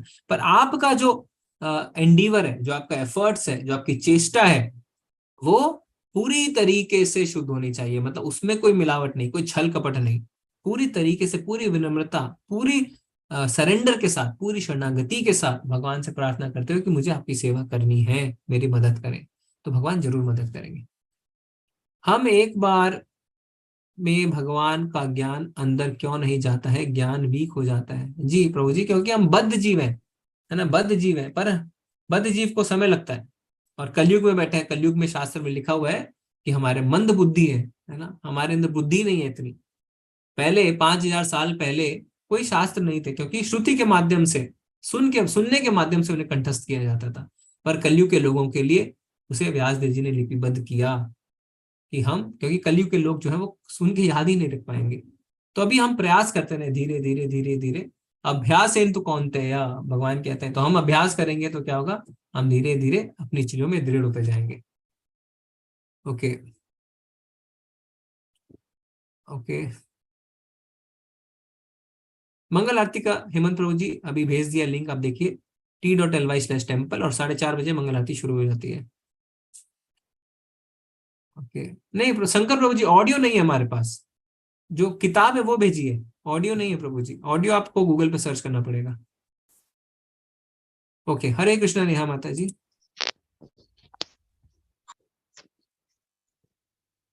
हरे कृष्णा माता जी। हरे कृष्ण प्रभु जी। आज की मेरी आधा घंटे की क्लास मिस हो गई। प्रभु जी, ये मुझे पूछना था, इसमें 2 जगह लिखा है जो तमोगुण है, तमोगुण वाले जो है पशु योनि में जन्म लेते हैं और नीचे नर्क लोक में जाते हैं। रजोगुण वाले तो सकाम कर्मियों के बीच में जन्म लेते हैं क्योंकि उनकी जो है लोभ होता है मोह के कारण, और जो सतोगुणी होते हैं वो ऊपर के लोक में जाते हैं। तो मेरा क्वेश्चन तमोगुण में से है और सतोगुण में से है। पहला क्वेश्चन है तमोगुण में से कि वो पशु योनि में भी जन्म लेते हैं और नीचे नर्क लोक में भी जाते हैं, तो वो कैसे होता है? एक तरफ तो पशु योनि जन्म लेते हैं और दूसरी तरफ नर्क लोक में जाते हैं। हो सकता है ना माता जी कि देखिए 2 चीजें होती हैं, एक तो जब हम मरते हैं तो हमारे भाव और दूसरा हमारे कर्म, दोनों के हिसाब से चीजें डिटरमाइन होती है। तो अगर हम यही भूलोक पे रह जाते हैं तो आप पशु बन जाएंगे, और हम ऐसा क्यों सोच रहे हैं कि जो निम्न लोक है उसमें पशु नहीं है, उसमें भी हो सकता है कोई पशु हो, है ना। तो निम्न लोकों में भी उसमें भी जाएंगे, पशु भी बनेंगे। और ये भी हो सकता है निम्न लोक में जाके आप गिर जाएंगे, वहां पे फिर है ना आपको नरकों में प्रताड़ित किया जाएगा। तो कोई भी परम्यूटेशन कॉम्बिनेशन पॉसिबल है, क्योंकि ये आपके कर्मों पे डिपेंड करता है और आपकी इच्छा पे डिपेंड करता है। ठीक है, अब आपने बहुत पाप किए हैं तो आपको नीचे लोक में भेजा ही जाएगा ना। जैसे प्रभु जी कह रहे थे कि आपने कोई भी मील विदाउट नॉनवेज खाया ही नहीं, खाली नॉनवेज खाते गए, तमोगुनी भाव, तो आपको तो नीचे लोक में भेजा ही जाएगा। ठीक है, तो जो सतोगुणी है वो ज्यादातर यही सुनने को मिलता है कि वो स्वर्ग लोग जाते हैं, देवी देवताओं के पास जाते हैं। तो वो, और जो बिल्कुल अच्छे कर्म करते हैं, जो महर्षि वगैरह होते होंगे, वो ऊपर को जाते होंगे ना सत्यलोक और ब्रह्मलोक में, जो ऋषि लोग होते होंगे। जी जी जी। तो और एक प्रभु जी ये वाला क्वेश्चन था कि हमें क्या मतलब डबल और ट्रिपल सजा मिलती है? जैसे इसको दुखालय कहा जाता है, हम पहले ही दुख भोग रहे हैं। और जैसे तमोगुनी का एग्जांपल ले लेते हैं, तमोगुनी जो बीड़ी जो भी कर रहा है वो दुख भोग रहा है, फिर उसको मरने के बाद भी यमराज के पास जाएगा और उसको पशु योनि भी मिल सकती है, नर्क, तो वो डबल ट्रिपल सजा भुगतेगा। तो माता जी हमें घबराना नहीं है, क्योंकि अभी हम यहाँ पे आए हैं अपने पुराने कर्मों के कारण, और हम वहां जाएंगे अपने आज और फ्यूचर के कर्मों के कारण। तो डबल ट्रिपल कुछ नहीं है माता जी, भगवान के राज्य में कोई डबल ट्रिपल, कोई छल कपट, कोई इम्परफेक्शन नहीं है, पर इम्परफेक्शन हमारे अंदर है। आज जो हम भोग रहे हैं वो हमारे प्रारब्ध हैं। प्रारब्ध मतलब वो पाप जो फलीभूत हो चुके हैं, जो हमने पहले किए हैं, पर जो कल हम भोगेंगे वो हमारे आज पे निर्भर करता है। तो अगर हम आज भी आलसी की तरह लेटे हुए आराम से ना, पॉपकॉर्न खा रहे हैं, चिप्स खा रहे हैं, टीवी देखे जा रहे हैं, अरे मम्मी ये ले, अरे मम्मी वो ले, और हम उठ ही नहीं रहे बेड से, आलस, तो वो हमारे आज के कर्म है। ठीक है, उसके लिए हम आज नहीं भोगेंगे, हम फ्यूचर में भोगेंगे। तो ये एक पेड़ की तरह है ना, जब आप बीज लगाते हैं तो तुरंत अंकुरित नहीं हो जाते हैं। कोई कर्म है जिसमें हमें तुरंत फल मिलते हैं, कोई है समय के बाद, कोई अगले जन्म तक जाता है। ठीक है माता जी, तो ऐसे होता है। ओके, तो प्रभु जी हमें साथ के साथ सजा क्यों नहीं मिलती है? हमें हमेशा अगले जन्म में क्यों सजा मिलती है? वो तो भगवान का डिजाइन है माता जी, क्योंकि वो भगवान हमारे पर बहुत कृपा करते हैं। क्यों? आपने आज सपोज बुरा कर दिया किसी का, कल आपको रियलाइजेशन हो गई बुरा किया, तो भगवान समय देते हैं। अगर आपको रियलाइजेशन हो गई, आप भक्ति करते हैं, तो हो सकता है उस पाप की आपको सजा ना मिले। तो ये वरदान है हमारे लिए। ओके प्रभु जी। हाँ। प्रभु जी मेरे ना 2 क्वेश्चन और थे, मैं वो लास्ट में पूछूंगी, पहले आप सब। हाँ जी, वो 2 क्वेश्चन ना मैंने अपनी प्रैक्टिकल लाइफ से रिलेट करा, तो वो बेसिक कंसेप्ट मुझे क्लियर करने हैं। ठीक है माता जी, हरे कृष्णा, धन्यवाद। हरे कृष्णा रूपेश प्रभु जी। हरे कृष्णा प्रभु जी। हरे कृष्णा जी प्रभु जी, मुझे ये जानना था, जैसे गीता में भगवान ने कहा है कि सब कुछ भगवान के अंदर जो है संकल्प मात्र से स्थित है, समस्त सृष्टि जी। और दूसरी चीज ये है कि हमने जब तीनों गुणों, प्रकृति के तीनों गुणों के बारे में अध्ययन किया, तो उसमें एक चीज अध्ययन में पाया कि जो कुछ भी हमारे साथ आगे भविष्य में होता है, हमारे संकल्प के आधार पर ही होता है। तो कहीं ना कहीं ये चीज देखने में मिलती है कि चूंकि हमारा जो हमारे अंदर जो जीवात्मा है वो ईश्वर का अंश है, इसलिए उसमें भी कहीं ना कहीं ईश्वरीय अंश समाहित है उसमें। जी प्रभु जी, आपका प्रश्न क्या है? जी, तो इसमें प्रश्न ये है कि अर्थात जीवन में जो भी सुख दुख और जितनी भी तरह की परेशानियां आती हैं सिर्फ और सिर्फ ये त्रिगुणमयी माया के कारण ही आती हैं। और अगर हम सिर्फ सारी चीजों को, इन सब चीजों से ध्यान हटा करके और अगर प्रभु की भक्ति में अगर लग जाते हैं तो अनायास ही बिना किसी प्रयास के हम जो है सो इन तीनों गुणों से अतीत हो जाएंगे। जी जी जी जी जी, ए प्रश्न था प्रभु जी। सबसे पहले हमें ये समझना है कि हम इन तीनों गुणों में फंसे क्यों। जी ना, तो आत्माएं दो होती हैं, नित्य बद्ध, नित्य सिद्ध। जी नित्य सिद्ध जो है वो इस समग्र ब्रह्मांड के 3/4 आकाश में रहती है। जी यानी वी आर द अनलकी 25। जी जो लकी 75 है वो भगवान की सेवा में रहते हैं जी और उन्होंने आज तक इस भौतिक जगत को नहीं देखा है जी क्योंकि आवश्यकता नहीं है ना, आवश्यकता ही नहीं है। उन्होंने भगवान की सेवा को चुना है, पर हमने भगवान की सेवा को नहीं चुन के अपनी सेवा को चुना। हम भोग करना चाहते थे, हम भगवान से विमुख हो गए, तो हम बन गए नित्यबद्ध। जी ऐसी 1/4 आत्माएं हैं जी जो 1/4 भौतिक आकाश में रहती है। ठीक है, 1/4 आत्मा नहीं, 1/4 भौतिक आकाश में रहती है। जी तो हम फंस जाते हैं प्रकृति के 3 गुणों में। जी अब ये 3 गुण जो है, ये भगवान क्या कहते हैं कि प्रकृति है क्रियमाणानि गुणे कर्माणि सर्वशः अहंकार विमूढ़ आत्मा कर्ता अहम इति मन्यते। प्रकृति के 3 गुण ही सारे कार्य करते हैं, पर अहंकार वश मनुष्य अपने आप को कर्ता मान बैठता है। जी तो प्रकृति हमें नचाती रहती है हमारी इच्छा के मुताबिक। तो जैसा आज हमने उदाहरण लिया, पहले मंजिल पे जाके आपको नशा करना है, दूसरी मंजिल पे जाके आपको पैसे डबल करने हैं, या तीसरी मंजिल पे जाके आपको किताबें पढ़नी है, ये आपका निर्णय है। जी हमें सूक्ष्म स्वतंत्रता मिलती है। अभी तत्काल का मेरा एक अनुभव रहा है कि जब से मैंने गीता का गहन अध्ययन आरंभ किया है और मैं क्लास यहाँ ज्वाइन किया हूँ गीता का, और जो भी क्लास में जिन चीजों को मैं समझ पा रहा हूँ, अपने जीवन में धारण कर रहा हूँ, तो कहीं ना कहीं हर वो परिस्थिति मुझसे दूर हो रही है जिनके कारण पहले मैं चिंतित रहता था, अशांत रहता था। और अब जीवन में एक अलग सुख शांति और एक रस आ गई है चीजों के प्रति। जी, तो भगवान का ये भगवत गीत है।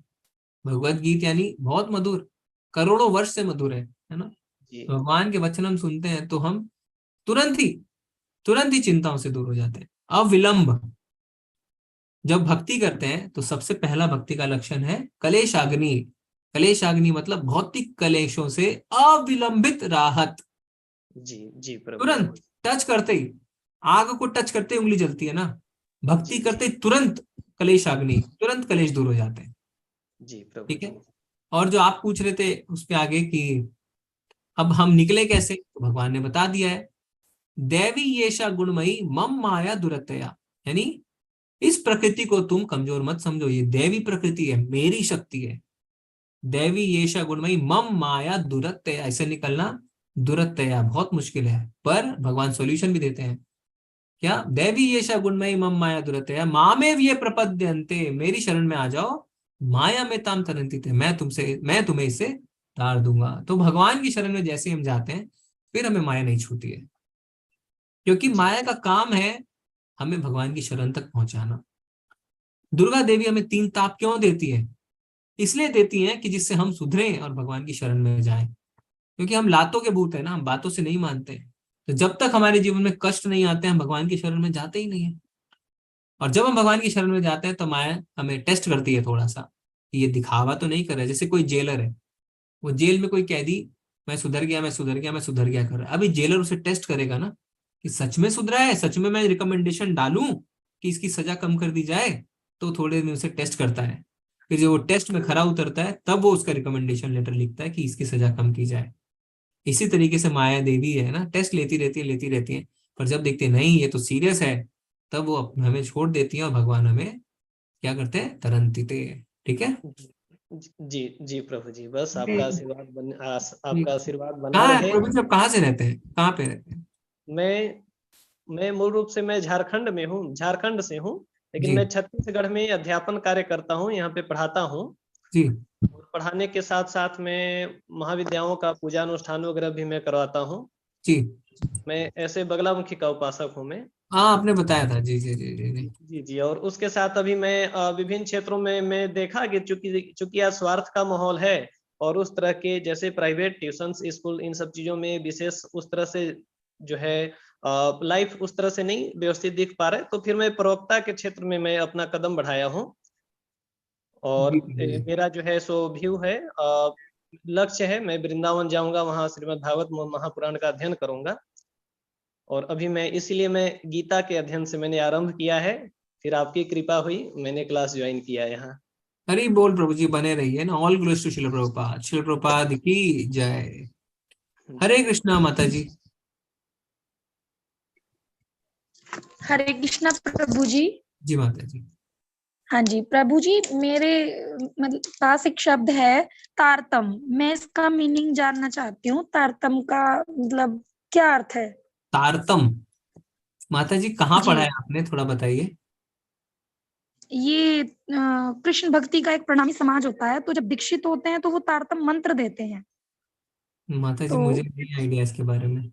जी जी। और एक प्रभु जी मुझे ये पूछना है कि जैसे मतलब एक तुलसी की माला मतलब मैंने मंगाई थी, तो उसमें एक मोती जो तुलसी का है वो मतलब टूट के अलग गिरा हुआ है, तो वो माला से हम जप कर सकते हैं या नहीं? नहीं, तो उसमें 108 से कम है।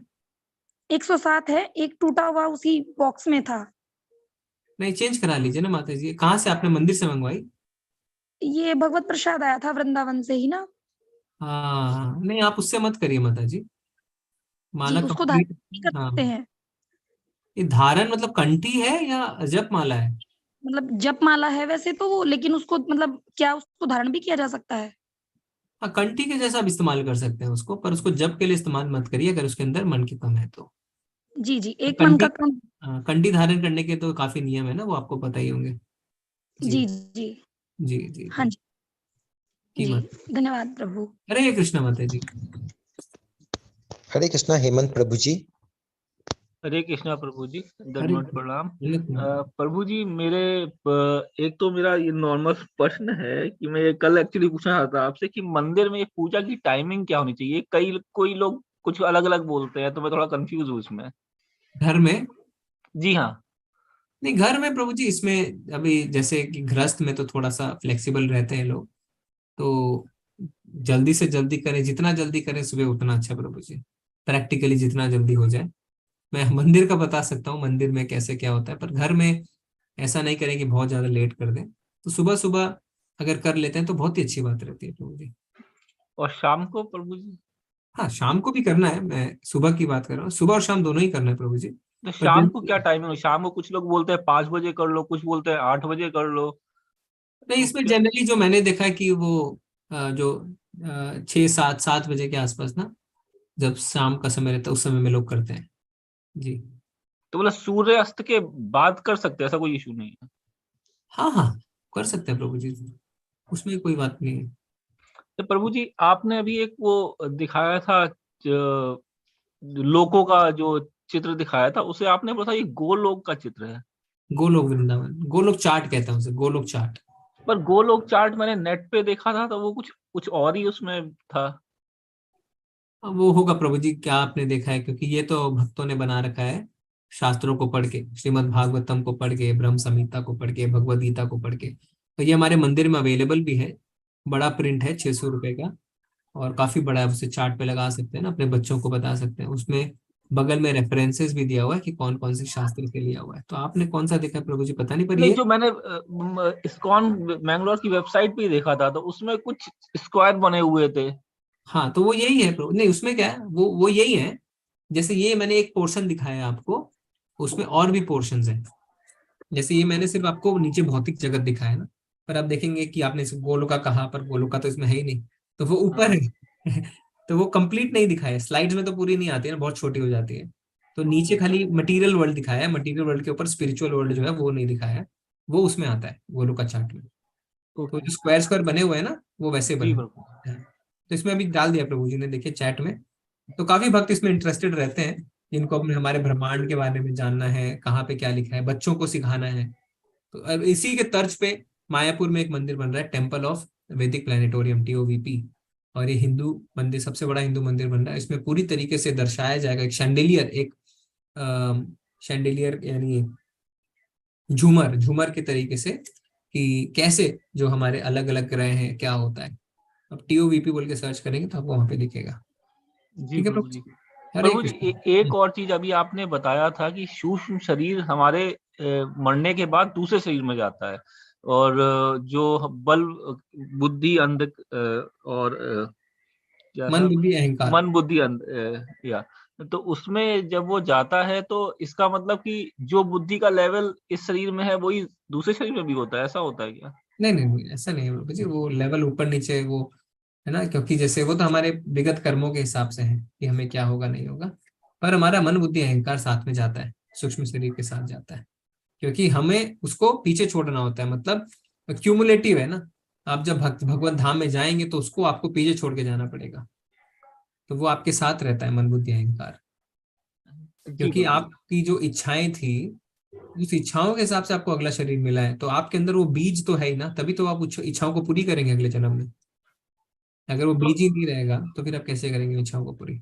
अच्छा, आपने पहले ये भी कहा था कि जैसे कोई अच्छे काम करता है पर वो तमोगुण में ही रहता है, तो उसको इस ऐसे घर में जन्म लेता है जहाँ पे उसको अपनी पैसे के लिए कोई इशू नहीं होता है। नहीं, तमोगुण नहीं प्रभु जी, हमने उसमें कहा था, छठे अध्याय में हमने देखा था कि अर्जुन भगवान से पूछते हैं कि जो भक्ति करते हैं पर भक्ति पूरी नहीं कर पाते हैं, वो मर जाते हैं या उनका पतन हो जाता है, तो उसमें भगवान बताते हैं कि ऐसे दो प्रकार के लोग होते हैं। एक जिन्होंने कम समय तक भक्ति करी और उनका पतन हो गया, तो वो क्या है, उनका क्या होता है, उनको धनवान व्यक्ति के घर में जन्म मिलता है, इसलिए नहीं कि वो पैसों को एंजॉय करें, इसलिए कि उन्हें भरण पोषण की चिंता ना करनी पड़े और धीरे धीरे वो अपनी छूटी हुई भक्ति को पूरा करें। ऐसा था प्रभु जी, तमोगुण नहीं। ओके जी प्रभु जी, एक और प्रश्न है। जैसे ये नॉनवेज जो खाते हैं वो तमोगुण में होते हैं, पर जो वेटर है, जो उस वहां पे रेस्टोरेंट में काम करता है, जो परोसता है, जो कुक जो बनाता है, तो वो भी क्या तमोगुण में ही, उनको भी तमोगुण में ही डाला जाएगा? जो बनाते हैं वो बिल्कुल तमोगुणी है प्रभु जी। तो जो वेटर है, जो परोस रहा है खाना, वो तो अपना काम कर रहा है। काम तो कर रहे हैं प्रभु जी, पर इसमें देखिए, इसमें अभी अलग अलग चेतना की लेवल की बात आ जाती है ना। कोई कहता है कसाई का क्या होगा, पर हम जब इस्कॉन में 4 रेगुलेटिव प्रिंसिपल्स फॉलो करते हैं तो हमें ये कहा जाता है कि इससे रिलेटेड हम कोई व्यवसाय में भी ना हो, इससे रिलेटेड हम कोई काम भी ना कर रहे हैं। ठीक है, तो इस चीज को आचार्य प्रिंसिपल फॉलो करने बोलते हैं कि अगर हमें नॉनवेज नहीं खाना है तो ऐसा नहीं है कि खा रहे हैं पर उसकी सप्लाई कर रहे हैं, उसकी फैक्ट्री है हमारी, ये भी अलाउड नहीं है। जी प्रभु जी प्रभु जी, उससे भी हमारी चेतना में इम्पैक्ट आता है। ओके जी, हरे कृष्ण। हरे कृष्ण प्रभु जी। हरे कृष्णा योगेश शर्मा प्रभु जी। हरे कृष्ण प्रभु जी। हरे कृष्णा प्रभु जी।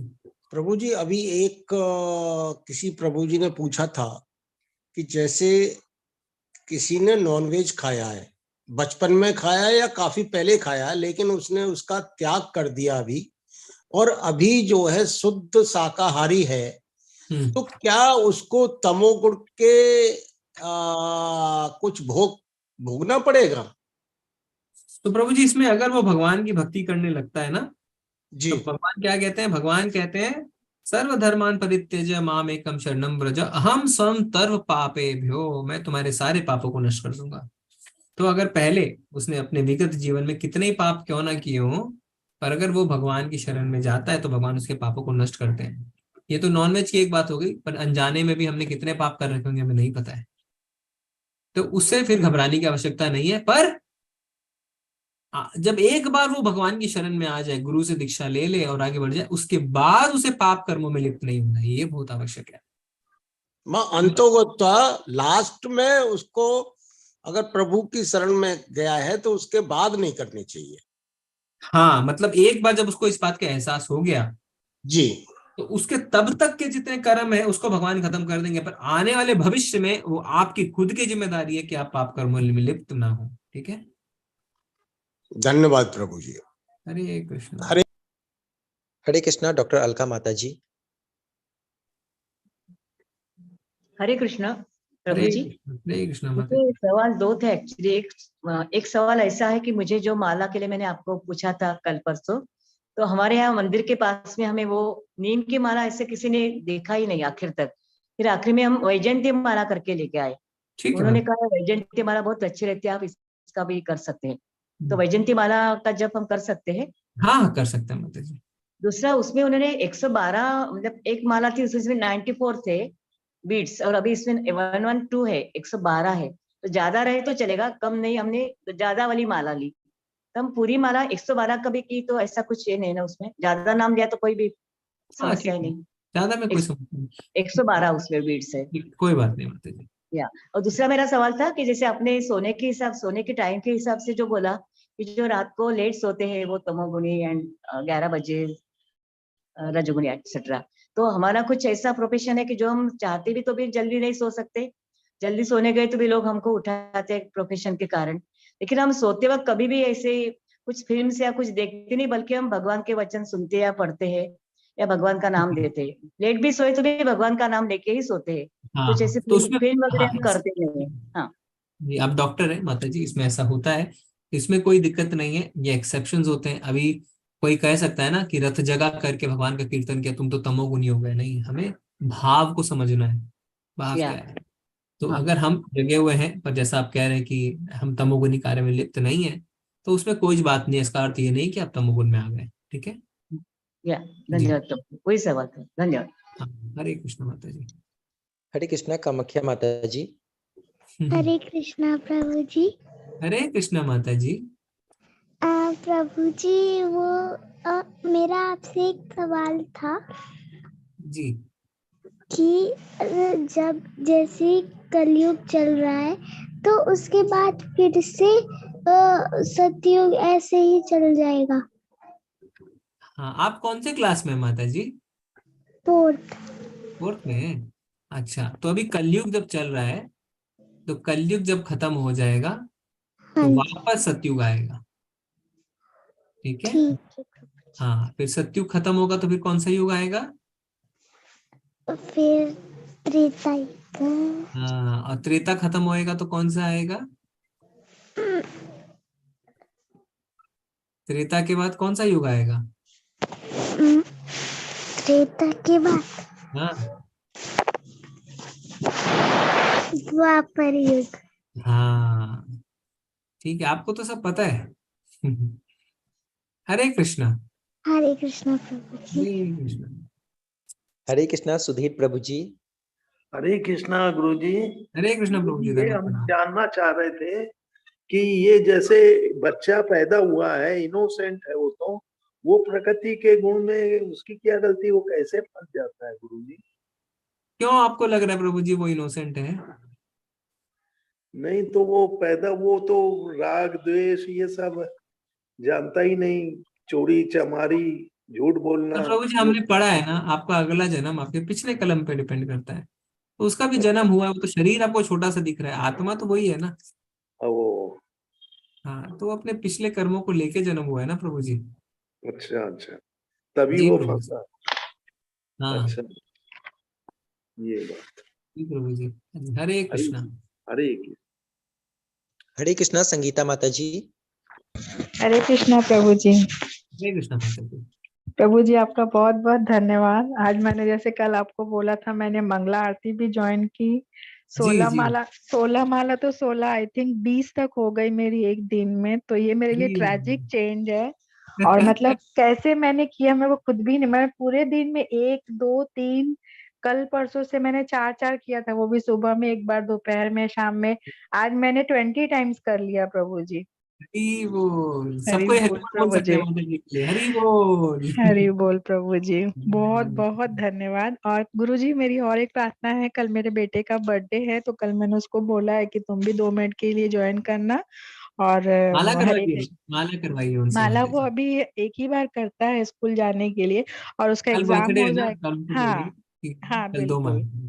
बिल्कुल। और उसका एग्जाम हो जाएगा, तो मैंने बोला 6 इयर्स वाले एज के जो है अभी वो 11 इयर्स का हो जाएगा कल।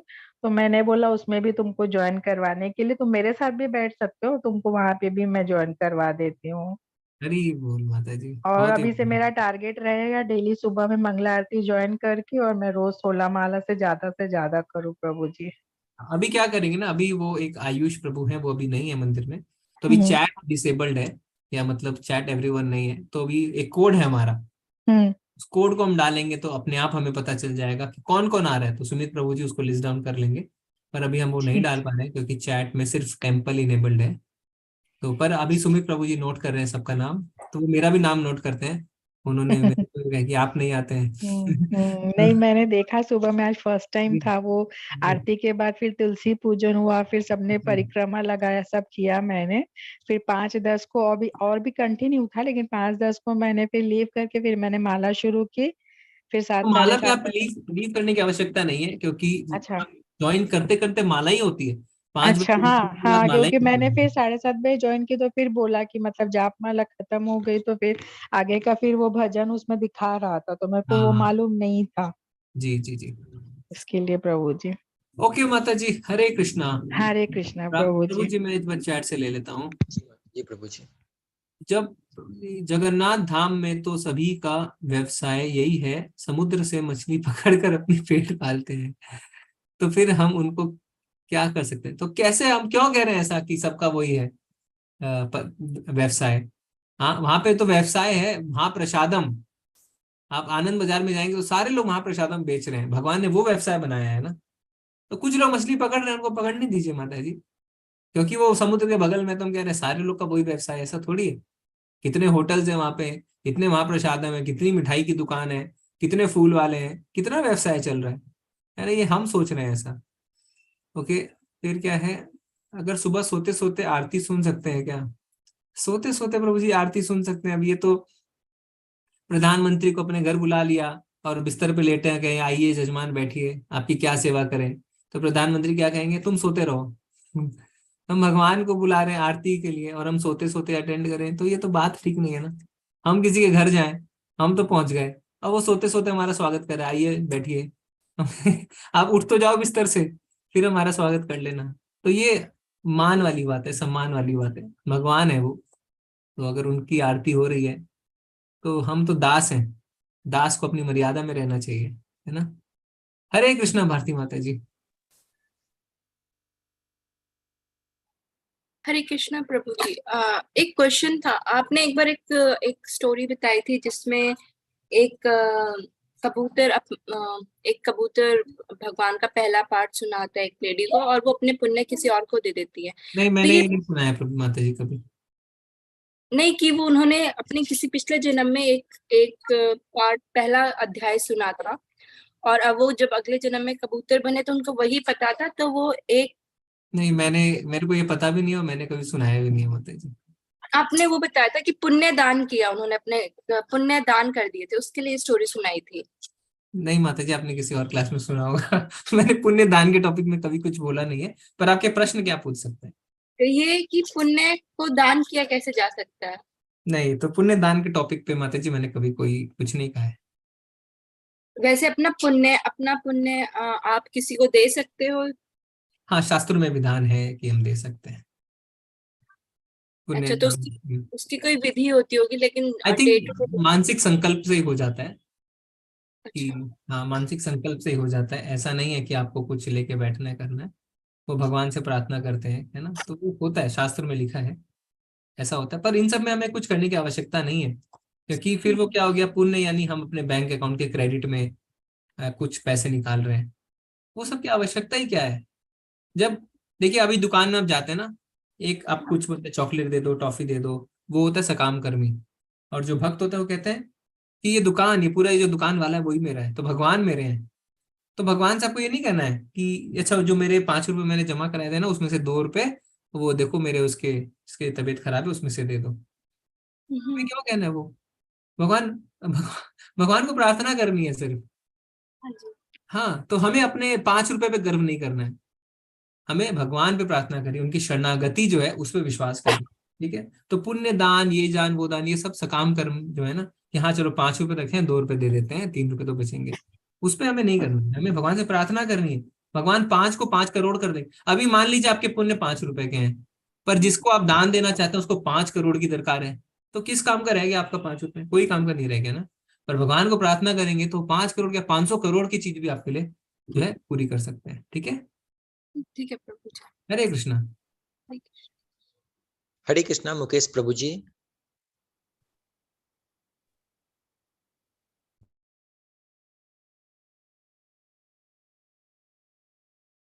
मुकेश प्रभु जी, हरे कृष्णा।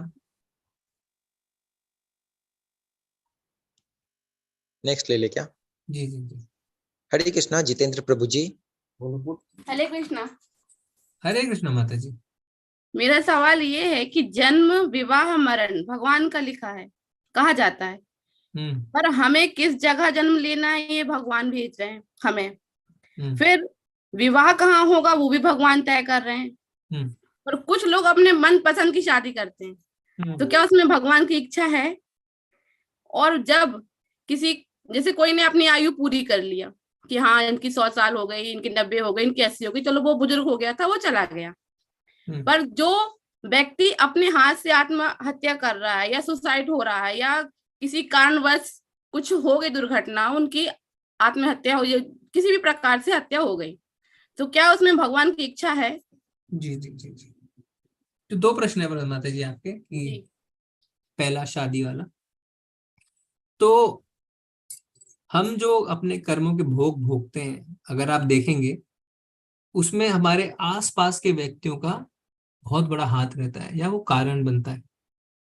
जैसे जन्म, अगर हमारा एक गरीब परिवार में जन्म होता है तो वो हम अपने कर्मों के भोग भोग रहे हैं, क्योंकि हमें हर चीज के लिए बहुत परिश्रम करना पड़ता है। तो ये हमारे प्रारब्ध है, यानी हमारे कर्मों के फल है।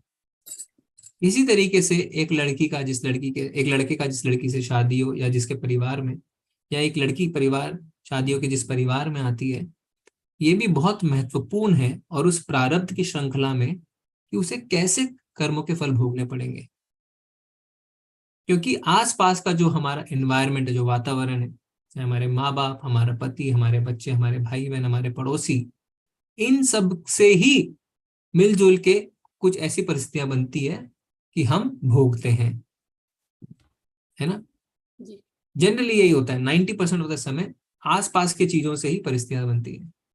तो इसीलिए चाहे हमारा जो जन्म है, हम किस शहर में रहते हैं, हम किस मोहल्ले में रहते हैं, हमारे पड़ोसी कौन है, हमारा पति कौन होने वाला है, हम किस परिवार में शादी होके जा रहे हैं, ये सारी चीजें उसी श्रृंखला की ही हिस्सा है। सारे एवरीथिंग, आप किस कंपनी में नौकरी करेंगे, किस स्कूल में पढ़ रहे हैं, कौन आपके दोस्त बनते हैं, कोई भी एक ऐसी चीज नहीं है जो इस श्रृंखला का पार्ट ना हो, क्योंकि ये आपके प्रारब्ध है ना, आपको भोगने पड़ेंगे।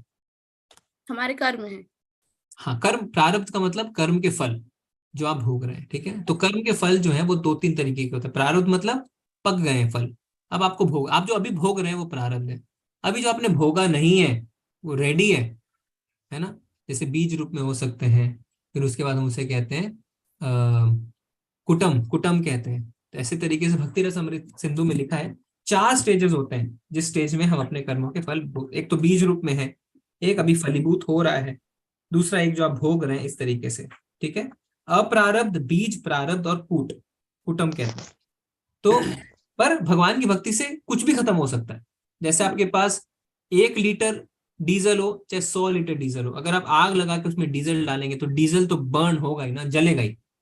तो जब आप भक्ति करेंगे तो जो वो भक्ति की शक्ति है उससे आपके पाप कर्म के फल नष्ट होंगे ही होंगे, इसीलिए उसे कलेशाग्नि कहा जाता है। और दूसरा प्रश्न आपका क्या था माता जी? जी मरण का। हाँ, आत्महत्या जो है, हमने इस पे पहले भी डिस्कशन किया है। आत्महत्या भगवान के प्लान में हस्तक्षेप है, इंटरफेरेंस है। क्योंकि अगर हमें भोगना है और हम भोग से भाग रहे हैं, हमें कष्ट सहन नहीं हो रहे, हम आत्महत्या कर लेते हैं ये सोच के कि हमें भोगना नहीं पड़ेगा। पर उससे बड़ी मूर्खता कोई नहीं है, क्योंकि अभी हमने पूरा भोगा नहीं है, हमारे लिए अगला शरीर तैयार नहीं है। तो हमारी आत्मा यूं ही भटकती रहती है, भूख प्यास गर्मी सब कुछ लगती है, शरीर नहीं है, खा नहीं सकते हैं, पी नहीं सकते हैं, आसपास मंडराते रहते हैं, है ना, प्रेत भी बन जाते हैं। तो इसीलिए आत्महत्या जो है वो जिस दुख से हम भागने की कोशिश कर रहे हैं उससे ज्यादा दुख में हमें लाके खड़ा कर देती है। तो वही मेरा ये है कि क्या इसमें भगवान की इच्छा है? वही मैं कह रहा हूँ, अगर ये भगवान के प्लानिंग में इंटरफेरेंस है तो भगवान की इच्छा थोड़ी हुई माता जी। और किसी कारण भगवान का प्लान रोड वो में नहीं, भगवान का प्लान नहीं है कि आप सुसाइड करें। भगवान का प्लान है कि आप भोगे, आपके कर्म है, क्योंकि बिना भोगे खत्म नहीं होंगे, भोगने तो पड़ेंगे। और अचानक जब कुछ होता है तब, हाँ माता जी, अचानक जैसे दुर्घटना हो जाती किसी के साथ, दुर्घटना एक अलग चीज है। मतलब अगर आप कार एक्सीडेंट में मर गए फॉर एग्जाम्पल, तो उससे आप कह सकते हैं कि हाँ उसमें आपके कर्म ऐसे थे कि आप दुर्घटना में मरेंगे। पर आत्महत्या एक अलग चीज हो गई, दुर्घटना एक अलग चीज हो गई। ठीक है अच्छा जी। हरे कृष्ण। हरे कृष्णा माता जी। ठीक है प्रभु जी, अजय प्रभु जी, हरे कृष्णा। हरे कृष्ण प्रभु जी, दंडवत प्रणाम। प्रणाम प्रभु जी। प्रभु जी, मेरी जिज्ञासा ये थी कि मृत्यु, सुख दुख, भय, यह सब पार्ट ऑफ द लाइफ है, बट जो हमारे जवान हैं देश के, जो देश की सुरक्षा में, चाहे पुलिस हो या फिर आर्मी हो या एयरफोर्स है, उनकी जब युद्ध में मृत्यु होती है तो उनके भाव जो होते हैं, या तो अपने परिवार को याद करते हैं, या तो फिर मातृभूमि के लिए या फिर देश के लिए, तो उन्हें कौन सा धाम और क्या मोक्ष मिलता है, क्या गति होती है उनकी? फॉर्मूला एक ही है बता देंगे? फॉर्मूला अलग नहीं है, फॉर्मूला अलग नहीं है ना। भगवान ने भगवत गीता कोई सैनिकों के लिए अलग लिखी है क्या? गृहस्थों के लिए अलग लिखी है? सबका एक ही फॉर्मूला है। अमेरिकन के लिए भी वही फॉर्मूला है, इंडियंस के लिए भी वही फॉर्मूला है, पाकिस्तान के लिए भी वही फॉर्मूला है, आर्मी के लिए भी वही फॉर्मूला है। अब आप देखेंगे ना, ऐसा थोड़ी है कि जो युद्ध क्षेत्र में लड़ रहे हैं वो भक्त नहीं है। अभी यूक्रेन और रशिया की लड़ाई में आपने कितने वीडियोस देखे होंगे कि यूक्रेन के जो है गन लेके खड़े हैं, नरसिंह आरती कर रहे हैं, हरे कृष्ण महामंत्र का जाप कर रहे हैं। आपने देखा होगा, कई वीडियोस हैं। तो हम ऐसा क्यों सोच रहे हैं कि वो भगवान के भक्त है फिर भी लड़ सकते हैं? अर्जुन भगवान का भक्त है तो उसने तो इस पृथ्वी का सबसे घमासान युद्ध लड़ा है, सबसे घमासान युद्ध लड़ा है ना। AK-47 नहीं था तो तीर थे, ब्रह्मास्त्र थे, इतने सारे शस्त्र, तो युद्ध तो युद्ध ही है। कुरुक्षेत्र, पूरी गीता तो युद्ध पे ही निर्भर कर रही है ना। तो उसमें उन्होंने तो युद्ध क्षेत्र में ही भगवान ने यही ज्ञान दिया है, अलग से थोड़ी ज्ञान दिया है अर्जुन को। तो ये वही हो गया ना प्रभु जी, सेम ही तो है, डिफरेंस क्या है? तो प्रभु जी, इन्हें फिर से मृत्युलोक में आना होगा या इन्हें गति मिलेगी? भाव पे निर्भर करता है प्रभु जी, कैसे भाव है। भाव तो मातृभूमि की रक्षा और लोगों की सुरक्षा थी, तो क्यों? फिर उन्हें आना होगा। अर्जुन के क्या भाव थे जब वो लड़ रहे थे? और भगवान ने अर्जुन को क्या ज्ञान दिया कि मुझे याद करते हुए लड़ो। तो ऐसा थोड़ी था कि वो अर्जुन भी कि मुझे तो अपनी जमीन वापस चाहिए, मारो। वो तो मना कर रहा था युद्ध करने से, वो भगवान को रिमेम्बर करके युद्ध कर रहा है ना, और जीता भी है। तो किस भाव से कोई मर रहा है, वो एक ही फॉर्मूला है, फॉर्मूला अलग नहीं है प्रभु जी, है ना। ठीक है, हाँ हरे कृष्ण प्रभु जी। हरे कृष्ण। हम चैट में एक बार देख लेते हैं। तोता देता है एक वैष्णव को, वैष्णव ने किसी और को पुण्य दिया। ओके हेमंत प्रभु जी, आप जो बता रहे हैं वो मैंने सुना नहीं है पहले। मतलब किसी देवता डिवोटी ने सुनाया था पुण्य वाले गीता का। ओके, जप और कंठी माला के क्या नियम है? ठीक है, हम उसे डिस्कस करेंगे प्रभु जी। हरे कृष्णा मुकेश प्रभु जी।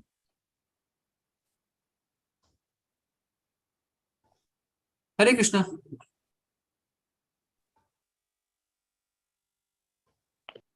जी प्रभु जी। ओके प्रभु जी की आवाज नहीं आ रही है। सुदेश प्रभु जी, हरे कृष्णा। प्रभु जी, जी माता जी, दंडवत प्रणाम। दंडवत प्रणाम माता जी। प्रभु जी, आप इतने अच्छे तरीके से बताते हैं कि बहुत अच्छा लगता है। जी माता जी, all glories to Srila Prabhupada. प्रभु जी, मैंने ये पूछना था कि मुझे ब्रेन अटैक आया था 2019 में, और जब से मेरी ना नशे की दवाइयां चल रही हैं, और मैं माला सारा कुछ करती हूँ, 4 नियम का पालन सब कुछ, और 16 माला से ऊपर ही करती हूँ भी। इसमें कोई ये नशे का जो मैं खाती हूँ, इसमें कोई अपराध तो नहीं है? माता जी देखिए, इसमें जो है ना, हर चीजों को हमें व्यवहारिक रूप से प्रैक्टिकल होके देखना है। तो अगर दवाइयां चल रही हैं शरीर को मेंटेन करने के लिए, क्योंकि शरीर के माध्यम से ही हम भक्ति कर सकते हैं, तो उसमें कोई दिक्कत नहीं, आप दवाइयां चालू रखिए। और जैसे मुझे नींद नहीं आती, अब क्लास सुन के भी बहुत तड़के में जाके आते हैं, और फिर मैं लेट उठ पाती हूँ सुबह, तब जागती भी रहती हूँ और सोती भी रहती हूँ, दोनों काम होते कोई हैं। बात नहीं माता जी, अभी आपको बीमारी है, आप इसीलिए दवाई ले रहे हैं, तो इसलिए हमें व्यवहारिक प्रैक्टिकल रूप से चीजों को आगे बढ़ाना है। क्योंकि आप क्या करेंगे, दवाइयों को बंद करेंगे, ये करेंगे तो शरीर और ज्यादा खराब होगा। हाँ जी, हाइपर हो जाती हूँ फिर मैं ज्यादा। हाँ, तो आप चालू रखिए, कोई बात नहीं है, भगवान देख रहे हैं, और अपनी भक्ति को जारी रखिए माता जी, ठीक है। और एक और प्रभु जी, जो मेरी टेल बोन भी बहुत खराब है, मैं बैठ भी नहीं पाती और मैं लेट के माला कर लेती हूँ बीच बीच में। जी, कोई बात नहीं है माता जी, कोई बात नहीं है। उसमें कोई बात क्योंकि नहीं है। भगवान ने क्या कहा है, तत्रार्पिता नियमिता नियमिता स्मरणे न काला।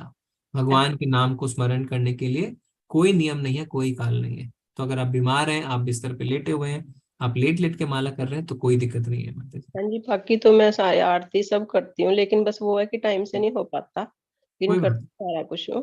भोग बना के प्रसाद वगैरह भोग लगाती हूँ, सारे वो करती हूँ, आरती भी सुबह और बहुत बढ़िया शाम माता को जी। भी। कहाँ पे रहते हैं माता जी आप? मैं हरियाणा करनाल में रहती हूँ। करनाल में।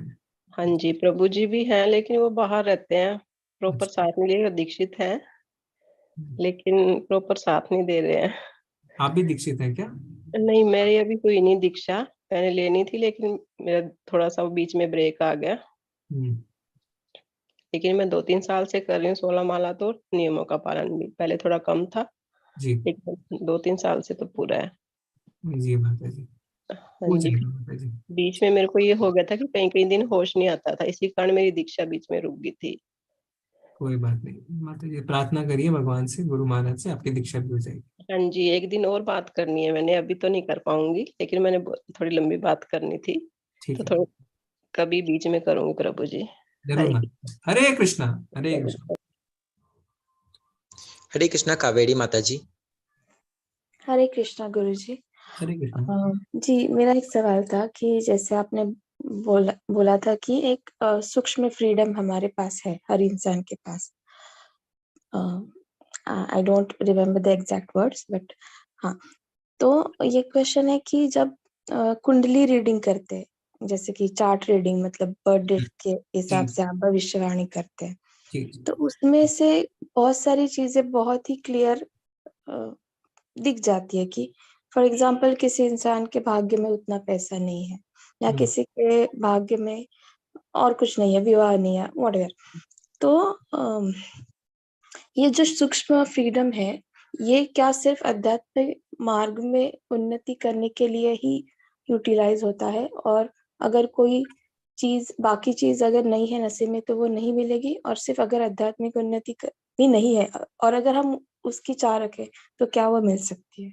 जी, तो माता जी आपका प्रश्न बेसिकली यही है कि जो चीज हमारी कुंडली में नहीं है, क्या हम उसे भक्ति के मार्ग से प्राप्त कर सकते हैं, है ना? ये समरी में आपका क्वेश्चन। नहीं, क्वेश्चन ये है कि जो वो सूक्ष्म फ्रीडम है, वो क्या सिर्फ आध्यात्मिक उन्नति के लिए ही यूटिलाइज होता है, या दूसरी चीज के लिए भी यूटिलाइज? तो उसको अगर इस प्रश्न का उत्तर दें तो 99.9% लोग उस फ्रीडम को अपने भौतिक चीजों के लिए इस्तेमाल करते हैं। हाँ, ओके। आध्यात्मिक चीज के लिए तो इस्तेमाल ही नहीं करते हैं। हाँ हाँ, दैट इज द। हाँ, क्योंकि हम चाहते हैं हमारी भौतिक तरक्की हो जाए, हम पैसे कमा ले, है ना, हम विदेश घूम आए, हम अच्छा खा लें, अच्छा पहन लें, और इसी कारण हम पाप कर्म में लिप्त होते हैं। हम अपनी स्वतंत्रता का, सूक्ष्म स्वतंत्रता का गलत इस्तेमाल करते हैं, इसीलिए हम पाप करते हैं।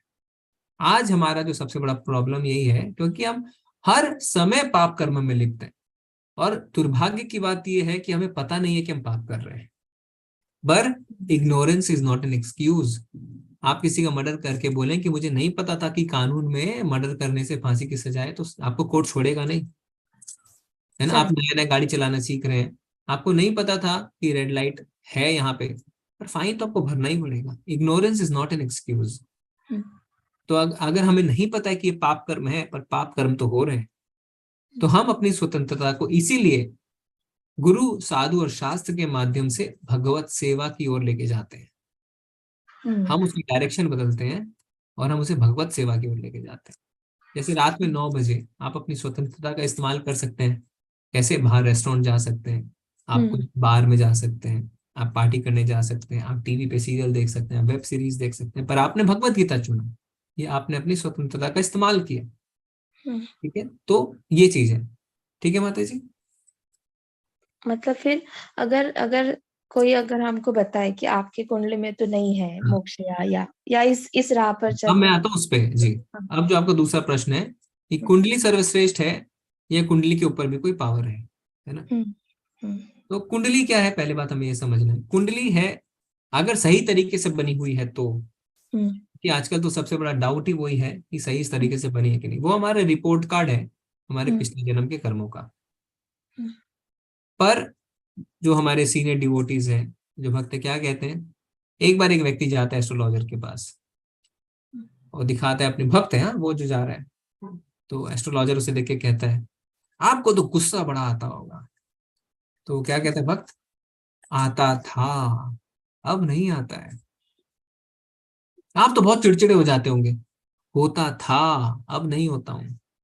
यानी भक्त के जीवन में बदलाव जो है वो दिव्य इंटरवेंशन से होता है। तो हो सकता है आपकी कुंडली में लिखा हो कि आप बहुत गुस्सैल हैं, आप बहुत ज्यादा चिड़चिड़े हो सकते हैं, आप लड़ाकू हैं, पर जब आप भक्ति करते हैं तो कुंडली भी फेल हो जाती है। और ऐसा जो है सीनियर डिवोटीज बताते हैं। ठीक है, हाँ, क्योंकि भगवान पर्सनली अब जो है वो उसको टेक केयर करते हैं ना। योग क्षेमम वहामयम, भगवान कहते हैं पर्सनली मैं हर भक्त को देखता हूँ। हाँ, तो ये चीज है। और भगवान ने ऐसा थोड़ी कहा है कि 1866 में भगवान क्या कहते हैं, सर्वधर्मान परित्यज माम एकम शरणम व्रज अहम त्वं सर्व पापेभ्यो मोक्षयिष्यामि मा शुचा। मेरी शरण में आओ, मैं तुम्हारे सारे पापों को खत्म कर दूंगा, डरो मत। अभी वहां पे एक एस्ट्रिक लगा के नीचे नहीं गया सब्जेक्ट टू कुंडली, ऐसा थोड़ी लिखा है, ऐसा नहीं लिखा है ना। नहीं, कुंडली में जो लिखा है उसको मैं नहीं कर सकता। भगवान ने एक स्टेटमेंट कहा है मैं तुम्हारे पापों को नष्ट करूंगा, भगवान ने ये नहीं कहा सब्जेक्ट टू कुंडली। हाँ, तो फिर ये चीजें तो भगवान ने कह दिया है, तो कह दिया तो हमें क्या है कुंडली वुंडली, है ना। ये सब उन लोगों के लिए है जो भगवान की भक्ति नहीं कर रहे हैं, जो कर्मकांड में विश्वास करते हैं। ठीक है, ठीक। हरे कृष्णा। Thank you, Hare Krishna. कृष्णा। और हैंड रेज लेने हैं क्या प्रभु जी? 11 बज गए प्रभु जी, अभी आपकी जैसी इच्छा। एक ले लेते हैं। हाँ चलिए ठीक है, एक ले लीजिए। हरे कृष्णा हेमंत प्रभु जी। हरे कृष्णा प्रभु जी। हरे कृष्ण प्रभु जी, एक जिज्ञासा थी। जैसे मेरे साथ हुआ कि मेरे को 2 बार भक्तों ने बुलाया अपने जीवन में कि आओ भाई ज्वाइन करो इस्कॉन और प्रभु के पास आओ। दोनों बार मैंने मना कर दिया, मतलब कुछ कुछ बोल के मना किया। अब मैं क्या थोड़ा पीड़ित हो गया, मुझे लगा कि अब भगवान की शरण में जाना चाहिए, तो मैं आया। जी तो मैं ये जानता कि सबके साथ ऐसा होता है, तो अब मैं सबकी बात तो नहीं कर सकता, मैं आपसे पूछता हूँ आप कैसे आए? हाँ नहीं प्रभु जी, वो सारे डंडे खा के आते हैं। ठीक है, तो इसमें कोई शर्म की बात नहीं है। ठीक है, नामनिष्ठ प्रभु से पूछे ना एक बार, तो उन्होंने भी कहा कि माता जी सारे डंडे खा के ही आते हैं, तो हम भी डंडे खा के आ रखे हैं। तो इसमें कोई शर्म वाली बात नहीं है। तो भगवान खुद ही कहते हैं ना, आर्त अर्थार्थी ज्ञानी और जिज्ञासु। तो ज्ञानी तो हम है नहीं, इतनी जिज्ञासा भी नहीं थी कि भगवान के बारे में जाने। ठीक है, तो सब आरती रहते हैं ज्यादातर, है ना। तो वो भगवान की शरण में आते हैं कि हे भगवान मदद करो, जैसे आप कह रहे हैं। तो उसमें ऐसा ही रहता है प्रभु जी। पर ठीक है, देर आए दुरुस्त आए, आ तो गए। तो अभी आप शुरू कर दीजिए भक्ति। जी हाँ, पूरी कोशिश कर रहे हैं। जी जी प्रभु जी। ठीक है हरे प्रभु कृष्णा जी। प्रभु। हरे कृष्णा हरे कृष्णा हरे कृष्णा। ठीक है, चलते हैं आज। संगीता माता जी, हम कल आपके, अगर छोटा सा कुछ है तो पूछ लीजिए, नहीं तो फिर काफी समय हो गया है। गुरुजी जैसे अभी आर्ट के बारे में आपने इतना हंसा और बोला, तो बट पहले आए हैं, बट अभी तो भाव चेंज हो जाता है ना हमारा करते करते। हाँ हाँ, कोई बात नहीं माता जी, इसमें तो भगवान क्या क्योंकि हाँ। मैं तो 7th आई थिंक, याद नहीं आ रहे 6th या 7th में थी, तो मैं विष्णु भगवान का जो थर्सडे पूजा 7th में थी, तभी मैं 11 बृहस्पति बार कर करके व्रत करती थी। फिर वो केले का जड़ का पूजा करती थी विष्णु भगवान का। तब कृष्णा का इतना कॉन्शियसनेस नहीं था, मालूम भी नहीं था। लेकिन अभी जैसे आया है तो पूरा नॉलेज, आज 2-2.5 साल से मतलब वो देख देख के मेरे को मतलब बहुत ज्यादा ऐसे अंदर से लगता है कि बस जो भी लो, सब जो भी करो, मतलब एक छोटा सा अगर मेरे को चाय भी बनाना है तो मैं कृष्णा का नाम लेके ही करती हूँ प्रभु जी। हाँ, पर माता जी अभी चाय मत बोलिए, क्योंकि इसको हम हाँ नहीं पीते हैं। मालूम है, वो भी मेरे को अभी मैं वही प्रे करती हूँ कि जी मेरा वो आदत छुड़वा दे भगवान जी। क्योंकि मैं बोलती हूँ कि जैसे छोड़ना है सब कुछ, अभी इतना लाइन पे आया तो मेरे को वो भी छोड़ना ही है टोटली। बिल्कुल।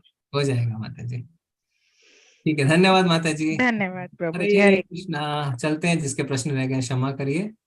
तो हम इसको कल ले लेंगे। ठीक है, तो कल हम देखेंगे 15वां अध्याय। 15वां अध्याय क्या है? भगवान का पुरुषोत्तम योग। पुरुषोत्तम योग में भगवान के हम ऐश्वर्य के बारे में जानेंगे। भगवान अपने बारे में हमें बताएंगे, है ना, बहुत ही अच्छी बातें बताएंगे। आप सबको बहुत बहुत धन्यवाद बने रहने के लिए। वांछा कल्पतरुभ्यश्च कृपा सिंधुभ्येव च पतितानां पावनेभ्यो वैष्णवेभ्यो नमो नमः। अनंत कोटि वैष्णव वृंद के श्री प्रभुपाद की जय। हरे कृष्णा। सभी को धन्यवाद, प्रणाम। हरे कृष्णा। हरे कृष्णा प्रभु जी, दंडवत प्रणाम। हरे कृष्णा प्रभु जी, हरे धन्यवाद। कृष्ण। हरे कृष्णा।